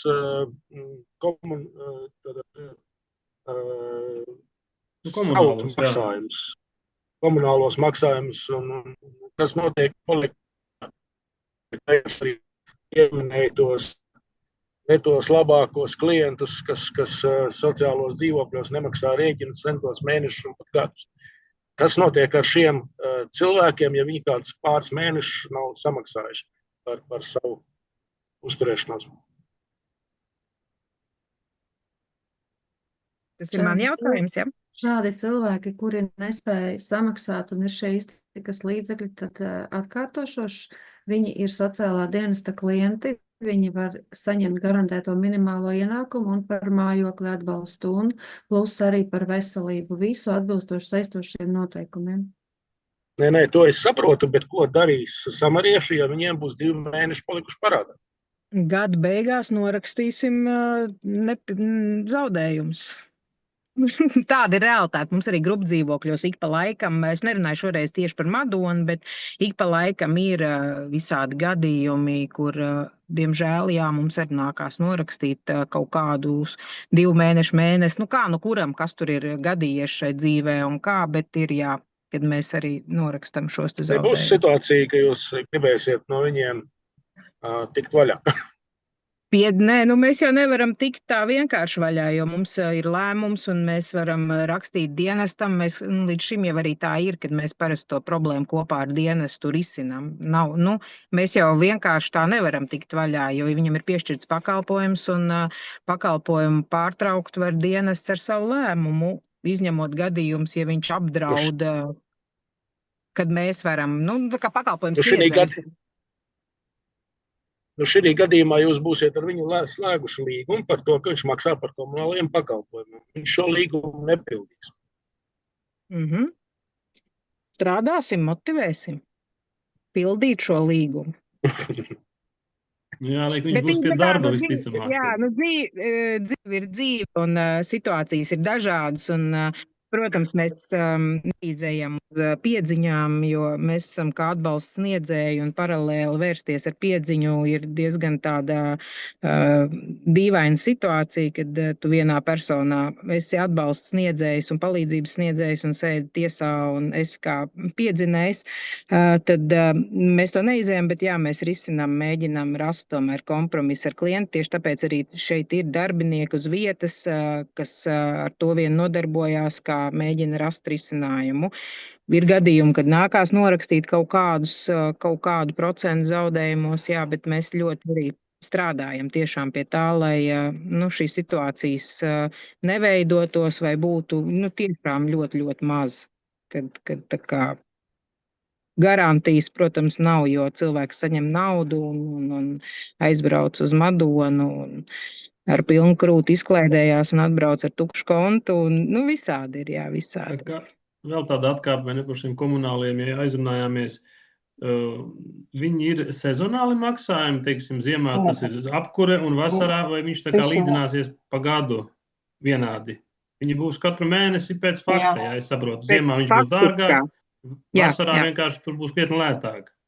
Šeit vienkārši jāskatās uz to, ka kādreiz es tagad samelošos, man Ilze var papildināt vadītāju, jo mēs aprēķinām tos pabalstus, tie pabalsti ir lieli. Un to mēs izmaksājam vai cilvēkam uz kontiem, vai uz pakalpojumu sniedzējiem. Un bieži var gadīties tā situācija, ka cilvēks domā tā, kā tikko Inga teica, es aizbraukšu to naudu notērēšu, bet nevis samaksāšu par, komunālajiem. Un tad var veidoties, bet vispār mēs ļoti sekojam nākošajā mēnesī. Mēs jau, tā kā paskatāmies, pārbaudām, vai ir ienākuši, vai samaksāt, vai nav parāda. Madonas novada sociālais dienests klients, ja ir uzrakstījis iesniegumu par mājokļa pabalstu, tad ar viņu notiek vienošanās, kad, ja tas ir par siltumu vai vēl kaut ko, ka tas tiek samaksāts pakalpojumu sniedzējiem. Un tā arī notiek, pieņemsim, arī Ozola sociālajos dzīvokļu, tajās grupu mājā, tā arī notiek. Ja klients ir ar trūcīgo statusu vai maznodrošināto, un viņam ir šis te maksājums, piemēram, mūsu gadījumā Ozolos ir ar domas lēmumu nolemts izlīdzinošais pa visu gadu 50 eiro, tad šī nauda tiek, šis pabalsts, viņš nesaņem viņu uz rokas, bet tas tiek samaksāts par šo, komunālo pakalpojumu. Viņa nesaņem uz rokas, jo, protams, tā ir tā dilemma, ka ko Inga teica, klients var saņemt naudu, un viņš var nesamaksāt, un tu vari palikt tur, kur palikt. Tāpēc tas ir sociālais darbs ar klientu, kuram tu izskaidro, ka tev ir mājoklis, un mēs tev par to varam palīdzēt ar mājokļa pabalstu. Ar to runāt, ir sociālā darbinieka uzdevums. Kopumā es domāju, kad jau mēs esam šodien gana spraigi un aktīvi padiskutējuši par šo jautājumu, un arī šī sadaļa par tiem komunālajiem, es domāju, ka viņa varētu tāda arī būt, kā šie 600 eiro gadā, un visticamāk, kad arī šis pabalsts, pat ko šis trūcīgais var saņemt, arī ir šāda apjoma, un tad ir faktiski tāda sadarbība starp iestādēm jābūs, lai viņš, teiksim tā, tiešām nepaliek parādā un siltums un par noreiķinās. Uz tiem, kas attiecās uz trūcīgiem un tiem, kam pienākās šis mājokļa pabalsts, mums jau ir pieredze ar Mārcienas grupu dzīvokli, un tur arī tā notiek, kad pašvaldībā pārskaita šo pabalstu Samariešu apvienībai un iesūta sarakstu, cik ir kurš klients saņēmis, kāds ir tas apjoms, un tas viņam no tā rēķina visu laiku tiek minusots nostīt. Tāda jau ir, tā kā nav. Kopumā es teikšu tā, kad jau vairāk padomā un iedziļinās, un arī skaidrs, ka šīs izmaksas, kas ietver visvairāk šo darbinieku status, tomēr tie arī būs mūsu darbinieki, un arī kaut kādu daļu jau arī pašvaldība nodokļus saņem arī no šīm darba algām. Tā kā zināmā veidā arī tur atnāk atpakaļ. Kolēģi, es domāju, ka esam finišējuši.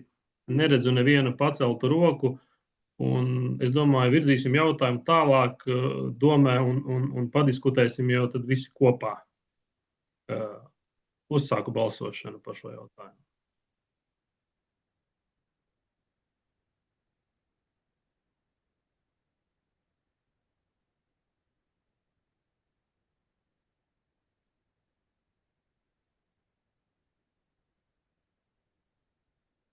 Egils man rādās nav nobalsojis. Egils mums ir Zoomā.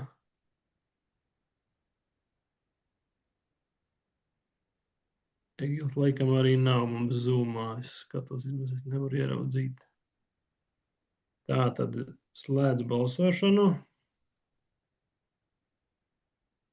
Paldies, Inga, ka tu varēji pieslēgties un būt un atbalst. Jā, par 7 pret atturās nav jautājums, tālāk nodots skatīšanai visticamāk domes sēdē.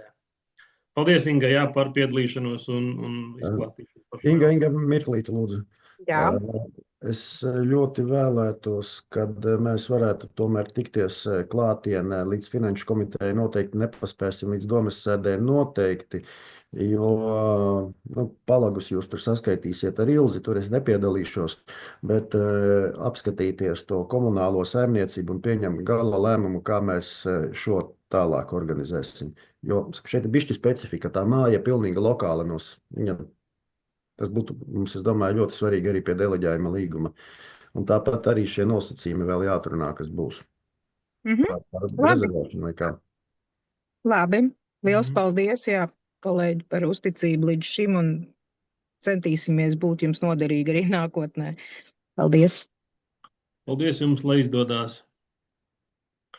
Tātad esam nonākuši pie otrā darba kārtības jautājuma par speciālistiem izīrējumās dzīvamās telpas Saules ielā 49A19 Madonas novads īres līguma pagarināšanu. Ziņo Guntis Ķevers. Gunti, tu esi vēl pieslēdzies? Ir, Gunti. Mikrofons, Gunti, redzu tevi, bet mikrofona.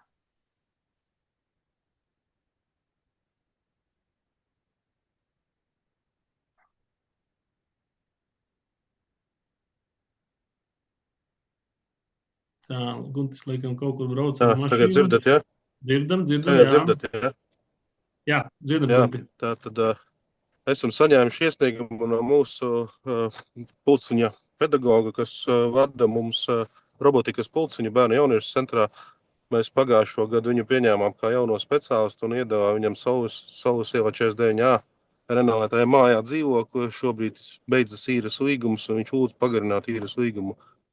Dzīvo komisijā esam skatījuši šo jautājumu un diskutējuši, es aicinātu atbalstīt un pagarināt šo īres līgumu vēl uz gadu, jo kā pedagogs viņš ir tiešām super, viņi ir bijuši pat ārzemēs ar šo pulciņu un ļoti labiem panākumiem, atbraukuši ar godalgotām vietām, ir no ārzemēm, pat Amerikā viņi pēdējais tā bija, un viss ir kārtībā, tikai vienīgais, ko es arī dzīvo komisijā minēju, ka vajadzētu lūgt viņam tomēr uztaisīt otro dekorēto dzīvesvietu, jo viņam pamat dzīvesvieta dekorēta, kur jau viņš ir Olēne, kur jau viņš ir pamat dzīvesvieta, viņam ir bijusi, bet, ka tomēr šobrīd ir dzīvoklis izīrēts, bet nav neviens dekorēts viņā iekšā, vajadzētu viņam lūgti to otro dekorācijas adresi, tā kā minēti šo Madonas adresi. Bet pārējais viss ir kārtībā, maksā, parādu nav. Darbojas, strādā, viņš tās 2 dienas nedēļā ir bērnu jauniešu centrā. Aicinājums atbalstīt. Labi, Gunti, tu minēji gan, kad uz gadu, bet lēma projektā uz 3 gadi īre, vai tur ir? Zin kā, man jau liekas, man nav lēma projekts pie rokas, bet man jau liekas, ka vispār vajadzētu, minēt par to, ka tur katru gadu pārsētos vai 3 gados, man jau liekas, kamēr vajadzētu minēt, kamēr ir darba attiecībās, un tikmēr jau viņš varētu būt, spēkā esošs tas īres līgums. Jo kādreiz mums bija visiem jaunajiem speciālistiem tā, ka viņam ir īres līgums spēkā līdz tam laikam, kamēr viņš darbojas un strādā mūsu institūcijās. Es piekrītu. Bet, ja viņš šobrīd sagatavots 3 gadi, teicināsim, laikam, ja ir sagatavots šobrīd lēma projekts uz 3 gadi, tad laižam viņu uz 3 gadi, un tad pēc 3 gadi atgriezīsimies. Labi, man iebildumu nav, jo tur droši vien, ka juridiski jāskatās pēc tās definīcijas, kamēr darba attiecībās, tamēr ir īres dzīvoklis. Tas būtu diezgan loģiski, bet tur jājautā juristiem tad arī. Bet man pretenziju ar katrā ziņā nav. Jāsprasa Sarmītē. Jo Sarmītē jau bija tā, kas viņu gatavoja to lēmumu projektu un jāuzjautā Sarmītē, kāpēc tad bija. Jo man liekas, ka nolikumā bija minēts, ka mēs taisījām nolikumu par jauno speciālistu dzīvokļiem, ka īres līgumu piešķir uz to laiku, kamēr viņš ir darba attiecībās. Tas tīri loģiski būtu tikai. Jā, speciālistam izīrē dzīvokli tikai. Sarmīta veik arī, jā. Speciālistam īres līgumu noslēdz uz to laiku, bet uz kādu ir noslēgts, ja ir noslēgts darba līgums uz noteiktu termiņu, tad uz noteiktu termiņu, bet ja darba līgums ir noslēgts uz nenoteiktu termiņu, tad likums par palīdzību dzīvokļu jautājumu risināšanā mūsu saistošie noteikumi paredz, ka vispirms izīrē uz, manuprāt, uz 3 gadiem, un pēc tam ir tiesības pagarināt. Un šis pagarināšanas termiņš mums nav noteikts. Mēs piemērojam to pašu praksi, kāds ir noteikts izīrēšanai, un tieši tāpēc ir noteikts, ka var pagarināt 3 gadiem. Ja ir vesterņa līgums. Paldies, labi, Sarmīt. Pirmo reizi mēs viņam tā kā uztaisījām to līgumu tikai uz gadu, tāpēc, ka mēs nezinājām, kas viņš pa tipiņu. Viņš ienāca pilnīgi jauns džekiņš pie mums Madonā ar piedāvājumu, ka viņš ir gatavs vadīt šo robotikas pulci. Viņam nezinājām, kas tāds ir, un tāpēc bija pirmais tas gads, bet šobrīd, ja ir sagatavos 3 gadi, tad arī laižam viņus 3 gadi. Jā, labi, paldies, Gunti. Kolēģi, vēl ir kādam kaut kas piebilstams pie šī jautājumā? Neredzu nevienam roku paceltu. Es tikai zinu to, ka šis tik tiešām ir tāds, vērtīgs kadrs, manuprāt, Madonas novadam un Madonas novada bērniem. Jā. Tas, kas ir tur pilnīgs atbalsts. Tev vajag taisnība. Labi, kolēģi, balsojam.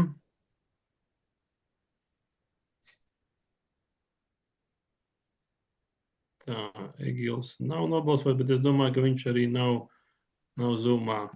Slēdz balsojumu.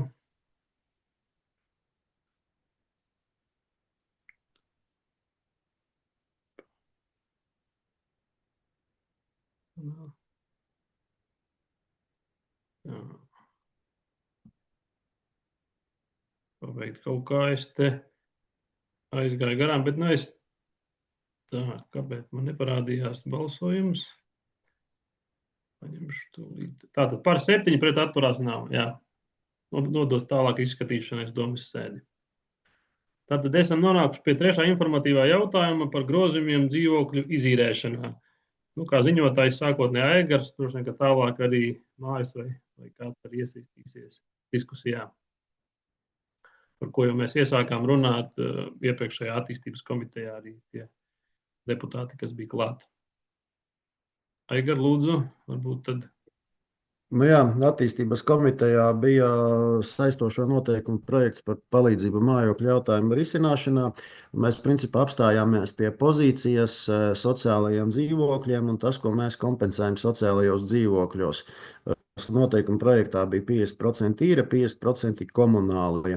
Māra priekšlikums bija komunālie vispār svītrot ārā, atstāt tikai īres atlaidni un ar komunālajiem, lai strādā dienests un ar mājokļa pabalstu. Es tā ļoti īsi šo situāciju izstāstīju. Un palikām pie tā, ka kāds ir socdienestu viedoklis, vai tā var, vai tā nevar. Ja tā var, tad varam noteikt, ka tā arī rīkoties. Jo tā motivācija, ka mājokļa pabalsta mēs 30% dabūnam no valsts atpakaļ. Ilze ir bēdīgu seju. Nē, Ilze nav ar bēdīgu seju. Nē, pavisam. Nē. Tad, kad jau tika šie saistošie noteikumi izskatīti, un es viņos arī piedalījos, tad es tā kā savu viedokli arī pateicu, jo kādreiz, kad klienti tika ievietoti sociālajos dzīvokļos, viņi nevarēja saņemt mājokļa pabalstu. Zināt, jau kādu laiku atpakaļ jau šis tā kā ir atcelts un var klienti saņemt mājokļa pabalstu. kopš vispār mainījās šie mājokļa pabalstu gan apmēri, gan aprēķināšana, gan koeficienti, jo kādreiz bija konstantas summas, mēs iedevām, ja bija trūcīgiem bija lielākas summas, maznodrošinātiem bija mazākas summas, tad šobrīd ir pavisam cits aprēķins, kur programmā SOPA ir gan kvadratūra, gan klientu skaits, gan viņš ir ar malku mājoklis vai ar komunāliem un kādiem maksājumiem tiek atmaksāta gan gāze, gan elektrība, gan apkure vai cietais kurināmais vai viss kopīgais kurināmais, kas ir, ko dara, pieņemsim, Madonas siltums, piemēram. Tad visi, gan telefons, internets, pieļauju, ka varbūt kaut ko ātrumā nenosaucu, un šobrīd šo koeficientu arī pieņems noteikumus un tiks pacelts koeficients. Un tad, ko es teicu, ka tad, kad varēja piešķirt mājokļa pabalstu, kuri atrodas sociālā dzīvoklī, klients maksā pusi no tā, pieņemsim no šiem komunāliem pakalpojumiem, viņš atnāk pie mums un mēs viņam piešķiram atbilstoši mājokļa pabalstu viņa izrakstītajiem rēķiniem, un par šiem izrakstītajiem rēķiniem sociālais dienests vai pašvaldība sedz šo vai dod atbalstu mājokļa atbalstā, un mēs saņemam no Labklājības ministrijas 30% atbalstu. Bet savukārt no tās otras puses mēs atbalstu nesaņem, tas ir pilnā apmērā. Tas mans piedāvājums, ko es teicu, bet, protams, juristi pateiks, kā ir pareizi, kā varētu šādus, nedalīt šos procentu, uz pusi dot atlaides klients, ja viņam ir piešķirts sociālais dzīvoklis, kur atbilst, viņam ir invaliditāte, viņam ir trūcīgais status maznodrošinātais, viņš noteikti ir mūsu sociālā dienesta klients, viņš saņem šo mājokļa pabalstu, un mēs noteikti pašvaldību varētu saņemt lielāku atbalstu no Labklājības ministrijas. Un šobrīd tiek domāts par to, ka tiks pacelts koeficients, tas nozīmē, ka mēs varēsim lielākam iedzīvotāju skaitam palīdzēt mājokļa pabalsta, piešķirot šo pabalstu, un Labklājības ministrija sola atbalstu mājokļa pabalstam 30% vietā 50%. Jā. Kurš tālāk šai diskusijai iesaistīsies, lai tas pamatojums tā doma mums ļoti pareizi, lai vienkārši mēs varētu tikt pie šī atbalsta jau Ildes nosauktā. Māri, lūdzu. Jā, šajos saistošajos noteikumos es gan gribētu vēl varbūt arī Sarmīti lūgt mums nedaudz pastāstīt, kas ir likts grozīt vai kāpēc šobrīd viņi vēl nav stājušies spēkā, bet būtībā 23.2 un 23.3 punkti. 2 ir jāizņem, un viss pārējais attiecībā uz, nekas jau tur vairāk no šī viedokļa nemainās. Un, kopumā tātad mēs to, ko tagad bija mums paredzēts, tā kā 50% sedzam kā pašvaldības, principā brīvprātīgo iniciatīvu, tad tas būtu kā mājokļa pabalsts, no kura vēl valsts mums 50% pēc tam atgriež. Tikai plusi. Jā, tā vismaz man arī liekas, vai reālajā dzīvē tā ir, kas mums vēl piekomentēs, Sarmīt, varbūt tu?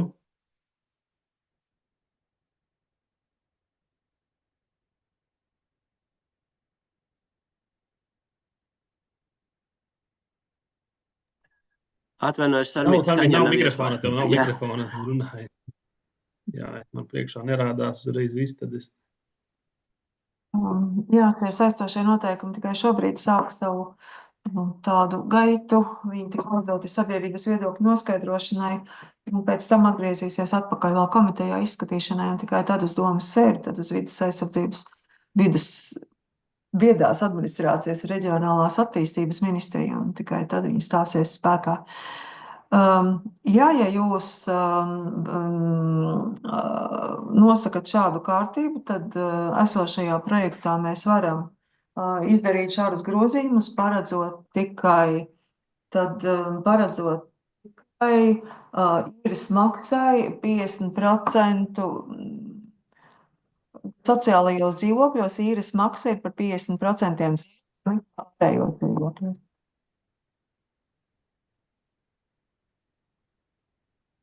Māri, tev ar mikrofons nav?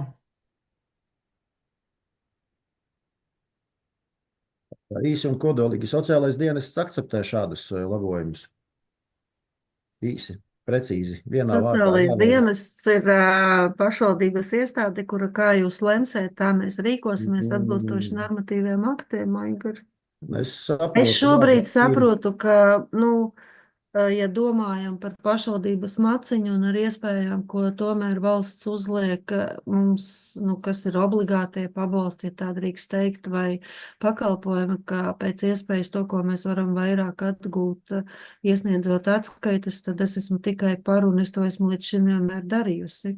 Un tas būtu lielāks, atbalsts tieši pabalstu jomā, ko mēs atgūstam atpakaļ. Labi. Bet šeit jau neviena mīnusa nav. Arī cilvēki necieš. Iedzīvotāji. Un šajā brīdī jau arī cilvēki necieš, protams. Arī šajā brīdī, kas bija līdz šim, arī necieta. Jo 50% jau komunālos maksājums vienīgais, uz ko nebija atlaidis, tā bija elektroenerģija. Pareizi, Sarmīt, es šobrīd redzu rēķinu, man atsūtīja elektroenerģijai nav 50%, nav tās atlaides. Nē, elektroenerģijai nebija paredzēta. Ir tikai ūdens, kanalizācija un apkura. Un apsaimniekošana. Jā. Es šobrīd redzu, kas man ir tikko, kas šodien man atsūtīta rēķini. Un šie nosacījumi tika ieviesti tā iemesla dēļ, ka likums par palīdzību dzīvokļu jautājumu risināšanā paredz, ka pašvaldība nosaka kārtību, kādā noteikta sociālo dzīvokļu īres maksa un ar dzīvokļu lietošanu saistītie maksājumu daļa, kuru sadz pašvaldība. Tikai sanāk, ka šie noteikumi negāja līdzi ar to, kad izmainījās mājokļa pabalstā piešķiršanas tā amplitūda un iespējas, kas bija kādreiz. Jā, iespējams, ka tā. Jā. Akceptējam. Es saprotu, kad... Nevienu iebildumu es tā nesaskatu ne no vienas puses katrā ziņā. Labi. Es tikai varu praktisko izstāstīt iebildumus, ko tad jūs lemsiet. Tad Ramona man blakus sēž, viņai ir vēl viens stāsts, ko gribētu es ar jums kopā aktualizēt attiecībā uz grupām, kas ir uz sociālajiem dzīvokļiem, ko mēs esam atvēruši pagriezīti. Jā, labdien visiem! Es vēlējos padalīties ar mūsu saistošajiem noteikumiem. Reku, tad es attiecīgi esmu iezīmējusi, ka šos punktus tad mēs ņemam ārā, bet tas, kas mums būtu ļoti svarīgi, lai, varbūt jūs izdiskutējat par tām papildus kategorijām, jo līdz šim pašvaldības saistošajos noteikumos, Madoņas novada saistošajos noteikumos, netika noteiktas papildus kategorijas, kam piešķirami sociālai dzīvokļi. Šobrīd šīs papildus kategorijas tika iekļautas, tā kā izvērtējot arī Varakļānu saistošos noteikumus, jo viņiem tādi bija. Mūsu bāža ir tajā, ka līdz šim mums sociālajiem dzīvokļiem nav rinda uz sociālajiem dzīvokļiem. Mēs tā kā esam spējuši to pieprasījumu nodrošināt. Šeit ir papildus kategorijas, es nezinu, vai lasīt, vai jūs iepazīsieties, bet mums ir nelielas bažas par to, ka pieprasījums varētu augt un mēs nevarētu nodrošināt šos sociālos dzīvokļus. Tad te ir 4 papildus kategorijas: persona ar 1. vai 2. grupas invaliditāti, kurai pašvaldības sociālais dienests noteicis pakalpojumu aprūpe mājās, ja tā īpašumā nav citas dzīvojamās telpas īpašumā. Personai ar 1. 2. grupas invaliditāti, kurai nav apgādnieku, ja tās īpašumā nav dzīvošanai piemērotas telpas. 3. personai, kura sasniegusi vecuma pensijas piešķiršanai noteikto vecumu un kurai sociālais dienests noteicis pakalpojumu mājās, ja tās īpašumā nav citas dzīvojamās telpas. Un 4. ir personai, kurai pārtraukt pakalpojumu sniegšanu ilgstošais sociālais aprūpes un sociālās rehabilitācijas institūcijā un saskaņā ar sociālā dienesta atzinumu tā spēj dzīvot pastāvīgi un tai nav iespējams iemitināties iepriekš aizņemtajā dzīvojamā telpā, ja tās īpašumā nav dzīvojamās telpas. Šīs ir kategorijas. Nu, man personīgi pirmšķietam liekas, ka viņas nekādas tādas, kad būtu kāds liels pieplūdums un arī iedodot, teiksim, ja no pēdējas vai ne no sociālās aprūpes institūcijas, mēs iedodam šo sociālo dzīvokli viņiem, un ja mēs esam tie, kas maksājuši par šo klientu pašvaldību naudu uzturēšanu šajā institūcijā, mēs noteikti iegūstam finansiālā aspektā. Ja mums, protams, ir īres platība, ko iedot. Mans skatījums ir atbalstošs katrā ziņā. Kolēģi, kā citi skatās? Māri? Jā, es šeit no pieredzes varu teikt, ka Varakļānu novadā darbojās šādi un problēmu ļoti daudz nebija, bet jāsaprot, ka mums ir 3 sociālās mājas uz Varakļānu novada teritoriju. Un šobrīd ir arī brīvi sociālajie dzīvokļi un ļoti labā stāvoklī. Tas, ka kopumā tas droši vien redzēsim, kā ies uz priekšu, bet šeit ir šis arguments, kā iedot dzīvokli sociālajā dzīvoklī ir daudz lētāk no pašvaldības viedokļa, un tas cilvēks tomēr turpina patstāvīgu dzīvi un daļēji pieskatīts no sociālā dienesta puses ar aprūpi. Tā kā es domāju, ka tikai atbalstāms, un ja tiešām nepietiks, tad domāsim par to, kur sociālos dzīvokļus vēl var vērt vaļā, jo tas ir daļēji tas pats pakalpojuma, kaut kas līdzīgs, kā mēs tikko par šo jau nākamo līmeni runājām, kas bija pansija, jā. Pirms pansijas. Pansija tas varētu būt tiešām, ka tas cilvēks vairs netiek galā vai arī nespēja dzīvot, tā patstāvīgi pēc manām domām. Tad tam ir jēga, bet sociālais dzīvoklis jau ir arī nedaudz pieskatīts, bet tomēr patstāvīga dzīve. Un no pašvaldības puses tas stipri lētāk sanāk kā jebkurš cits pakalpojums. Ramona, var trusciņu uz leju nolaist iepriekšējo augšējo saku? Paldies. Tās ir pamatkategorijas. Jā, un papildus tikai noteikts vēl divas kategorijas, kas ir tā kā papildus. Tās kategorijas, jāsaka, viņas veidojās balstoties uz esošo situāciju. Mēs aptuveni sapratām, kas par sociālajiem dzīvokļiem runājot, kas ir tie, kas mitinās, un tad, lai spētu viņiem turpmāk arī nodrošināt, tad mēs tādas viņas esam ielikuši. Es saku, baža vienīgi tajā, kad uz novadu skatoties, situācija varētu būt bišķi savādāka, nekā varbūt tas bija Varakļānos. Mani uztrauc tas teikums 3 bērni. Man jau prātā doma, ka man būs jāpārtrauc vienam otram sociālais dzīvoklis. Ja 2 nepilngadīgi bērni un aizkārtībā. Ja mēs viņu izņemam ārā, tad ir problēma, bet ja viņš paliek... Nē, es vienkārši gribu izprast vienkārši, saprast to. Šie ir parastā, šie nav sociāli. Jā, es saprotu, ja tāpēc jau runa, tad mainās status, līdz ar to, vai viņš arī spējīgi dzīvot tajā sociālajā dzīvoklī, uzreiz jādomā. Nē, es sapratu. Ja vēl vienu drīkst piekomentēt, es atvainojos, Sarmītei ielīdu pa priekšu, varbūt ir iespēja ielikt vēl, ka pašvaldībai ir tiesības ārkārtas gadījumā, teiksim, uz mēnesi vai līdz mēnesim ievietot, nepiemērojot atlaidi sociālajā dzīvoklī. Jo mums ir bijusi šobrīd tāda prakse, diemžēl, kad parādās šie gadījumi, ko mēs tikko par pansiju runājām, kad ir nepieciešams steidzami ierādīt kaut kādu dzīvojamo platību, un šie sociālajie dzīvokļi ir brīvi. Pamata droši vien nav piemērot šīs atlaides, bet teiksim, ielaist cilvēku, kuram ir radušās pēkšņi problēmas, arī kaut kāds ugunsgrēks, kas būtu līdz 1 mēnesim, ja varētu šādi papildināt vēl, man liekas, ka tas būtu tikai plusā. Jā, piedod, Sarmīt, lūdzu, šobrīd par to, ko Māris teica. Vai Parka ielā mums nav šāds krīzes dzīvoklis? Istaba. Šajā brīdī mums ir krīzes istaba Parka ielā, ko mēs arī izmantojam šādās situācijās, kur ir notikusi, piemēram, pēdējais gadījums, kur bija ugunsgrēks ģimene ar bērniem. 5 bērni bija un mamma un tētis, mēs to pielietojam. Un, protams, tas krīzes istaba arī ir tad, ja ir kādā ģimenē vardarbība bijis. Bet tur ir klāt tiem bērniem līdzās pieaugušais cilvēks. Jā, bet mums ir līdz šim pieticis ar šo vienu istabu, vai ir bijis Mums tur ir patiesībā 5 istabas, bet šobrīd 3 ir palikušas iekārtotas šādam pakalpojumam, jo 2 telpas ir aizņēmuši mājaprūpes, ko paši mēs iedavām, kad mainījām līgumu, atceries. Labi. Bet deficīts Šobrīd, izjutuši. nē, mēs neesam deficītā, nē. Paldies.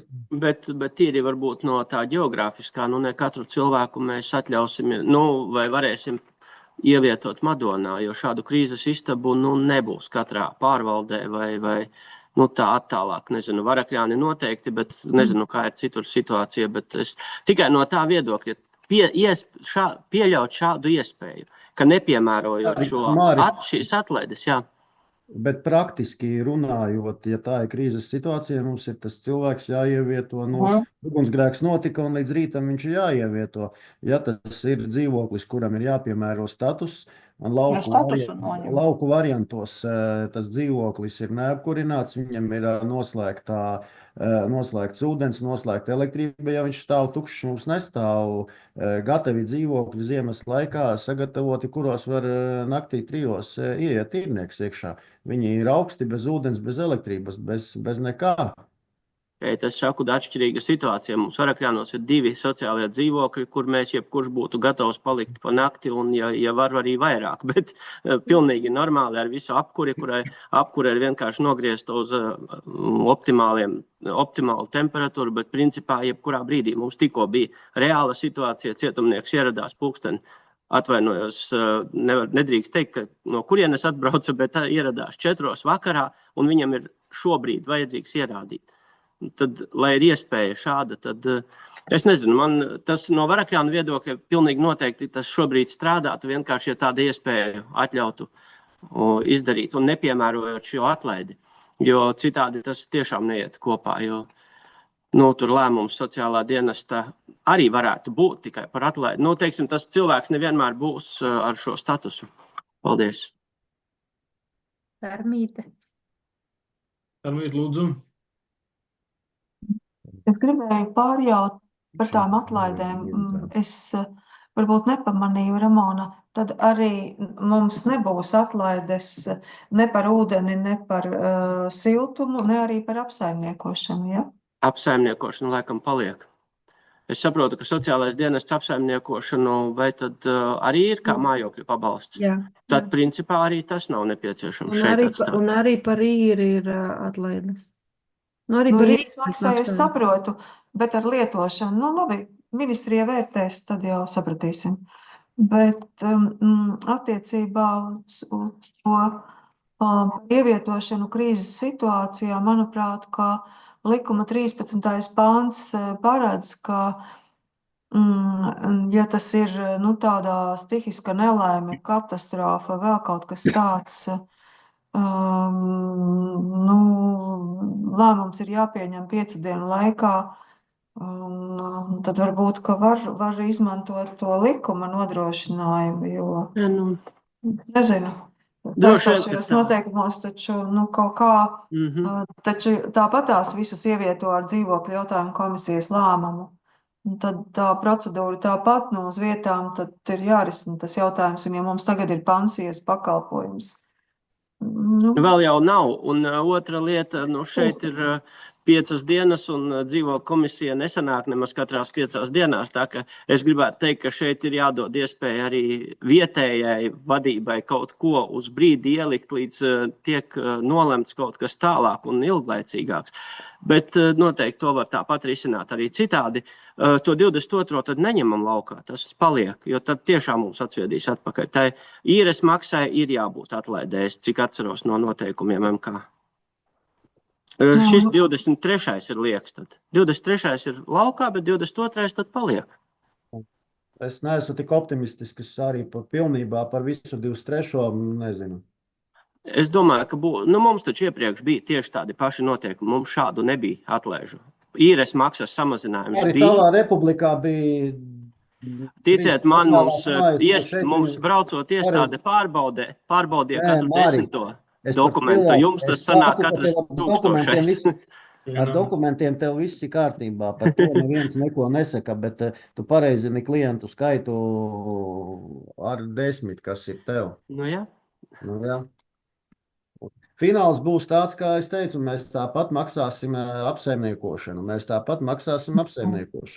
Nē, Aigar, es gribu precizēt. Šobrīd klientiem nemainās pilnīgi nekas. Sociālais dienests izvērtē un kā mājokļa pabalstu sēdz tieši tikpat un vēl vairāk. Tikai no mājokļa pabalsta valsts mums atgriezīs atpakaļ šobrīd vai nu 30%, vai nu perspektīvā iespējams 50%. Labi, precizējuši jautājums sociālajiem dienestam. Cik viena persona var saņemt mājokļa pabalstu gadā? Viena persona mājokļa pabalstu gadā var saņemt praktiski, ja viņam ir viss, kas ir jāmaksā, ko jūs šeit nosaucāt, un viņš ir ar trūcīgo maznodrošināšanas statusu, un viņam samaksā visus rēķinus.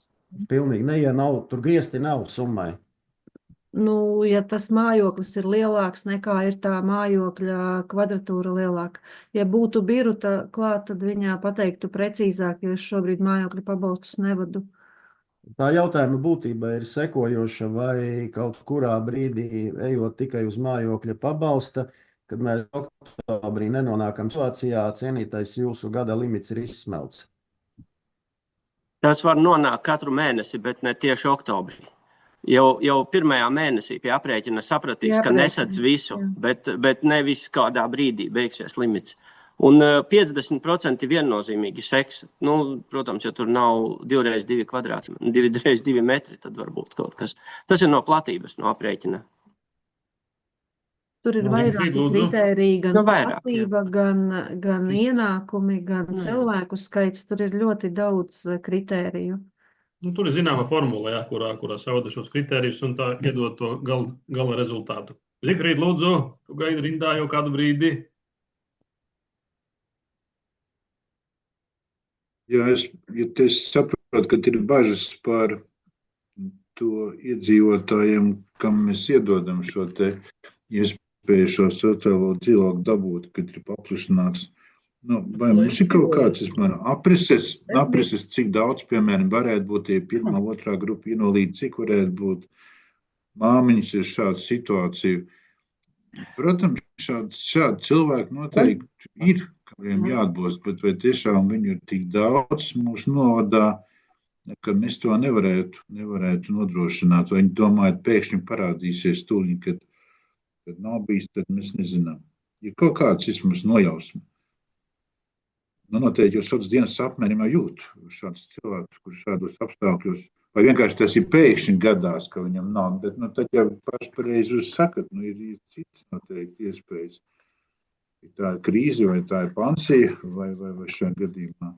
Es sev arī, principā, es neesmu pret šādu sadalījumu piedāvājumu cilvēkiem, jo situācijas ir dažādas, nonāk. Un būtu traki, ja viņi iet uz ielas kaut kur. Nu, es laikam atbildēšu, uz ielas nav palikuši līdz šim, bet paredzēt ir diezgan grūti. Jāskatās, tad ir pašvaldībā pēc iesniegumiem, cik katrā pašvaldībā ir rindā uz sociālajiem dzīvokļiem. Tas ir viens, un otrs, to nevar paredzēt. Ja, cik es saprotu, rindas sociālajiem dzīvokļiem nav kā tādas. Es tagad nevarēšu atbildēt par Varakļāniem, jo es neesmu redzējusi pašlaik tos skaitus, kā tas notiek, es nezinu. Nē, varbūt arī Madonā nav noteikti, jo Madonā jau nav šādu piedāvājumu. Tagad tikai mēs atveram šo piedāvājumu cilvēku. Papildus, jā, nedaudz. Jā, tas ir papildus, varbūt tāpēc. Ir arī mums sociālie dzīvokļi, rindas mums nav, jo sociālā dzīvokļa statusu var piešķirt un noņemt, un nav jābūt mums uztaisītai sociālai mājai, jo sociālo dzīvokli uz laiku var piešķirt jebkurā mājā, jebkuram mūsu dzīvoklim, lai mēs varētu viņam palīdzēt ar maksājumiem. Šī gadījumā varbūt tas vairs nebūs tik, te parādās gan iesaiste plašāka. Bet, ja runā par sociālo dzīvokli, tad sociālā dzīvokļa jēga šobrīd, ja mēs izstrīpojam ārā visus tos pārējos punktus, tad sociālā dzīvokļa jēga no mums ir 50% īres maksas atlaide. Pārējais aiziet uz mājokļa pabalstu, uz kuru var iet jebkurš pilsonis, viņš dzīvo īrētā dzīvoklī vai dzīvo privātā dzīvē. Vai ne tā? Ļoti Drusku precīzi. iejaucoties, es vēl pa vidu, ir tā, ka vēl viena lieta ir lielāka uzraudzība no sociālā dienesta, jo pienākums ir 6 mēnešos reizi apsekot un arī īres līgumus pārslēdz biežāk, tā ka parāda saistības sakrāt. Nu, praktiski, ja sociālais dienests labi strādā, tad nav iespēja sakrāt parāda saistības, jo tad arī nepagarina šo īres līgumu, tad ir atkal citi stāsti. Nē, nav tā. Armīt, lūdzu, vēl. Es gribētu teikt, ja es pareizi saprotu, ka mājokļa pabalstu piešķir trūcīgām maznodrošinātām personām. Nē, Armīt, drusku arī tālāk personām pēc ienākumiem, jo ir šis te koeficients. Trūcīgie maznodrošinātais Armīt saņem viennozīmīgi, bet vēl ir drusku arī vairāk, kas ir tā maznodrošinātā tā summa. Ja tev ir, pieņemsim, maznodrošinātais ir dzīvo viens un viņa ienākumi ir 510 eiro, tad drusku, ja ir kaut kas vairāk, tad arī var. Tad ir vienkārši, es nevaru to pateikt, ir jāsavada šie rēķini programmā, SOPON programma, tad sarēķina, cik tu vari dabūt šo atbalstu. Jo tagad iznāk, ja mēs noņemam ar dzīvokli lietošanu saistītos izdevumus, tad ir tieši tā, kā teica, ka atlaide mums ir īres maksai, bet tiem cilvēkiem, kuriem nepienāksies mājokļa pabalsts, viņiem arī nekas cits nebūs. Tikai īres maksai atlaide. Taisnība. Mums arī tagad tā bija, taisnība. Un tas vienkārši jāsaprot. Mums ir pensionāri, kas dzīvo, kam pensija lielāka par 600 eiro. Sociālajā dzīvoklī, viņam nepienākas mājokļa pabalsts. Jā, bet šeit jau arī ir šī sociālā palīdzība tā personām, kas to nevar atļauties. Un jebkurā gadījumā, es domāju, ka arī 50% no īres maksas arī tas ir kaut kas. Nezinu, es esmu pilnīgi par to, ka ir šādi. Nu, katrā ziņā varbūt izmēģinot sapratīsim pēc kāda brīža, ka ir kaut kas jāmaina, bet šobrīd es domāju, ka risks ir diezgan mazs, jo tā kā līdz šim, vismaz Varakļānu gadījumā, tas ļoti labi strādāja, gluži pretējais. Mēs saskarāmies ar situāciju, ka ir dzīvoklis, bet nevar ievietot šo cilvēku, kuram tu redzi, ka faktiski vajadzētu palīdzēt. Nevis tieši, ka mazāk būtu jāmaksā, bet vienkārši vajadzētu palīdzēt. Un nepieļāva iespēju tāpēc arī ir šie šis loks paplašināts.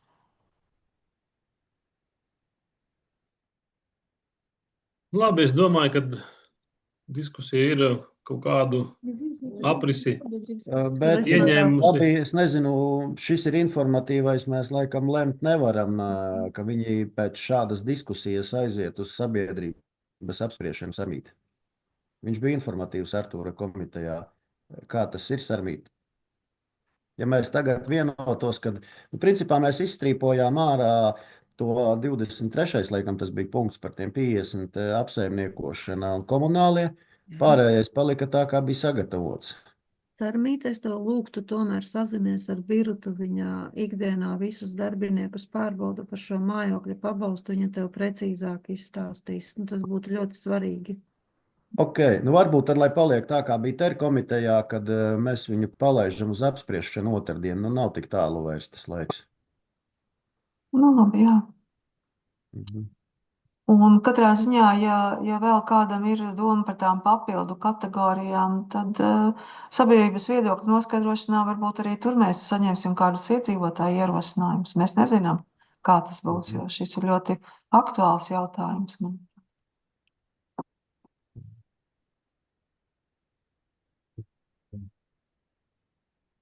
Labi, es domāju, kolēģi, kad esam jau šodien padiskutējuši gana cītīgi, it kā likās tikai 2 jautājumi, bet 2 stundās tikām galā. Tā kā paldies par piedalīšanos un šodienas sēdi es uzskatu, kad ir jāslēdz un slēdzu. Tiksimies nākamajās jau komitejās klātienē. Paldies par darbu.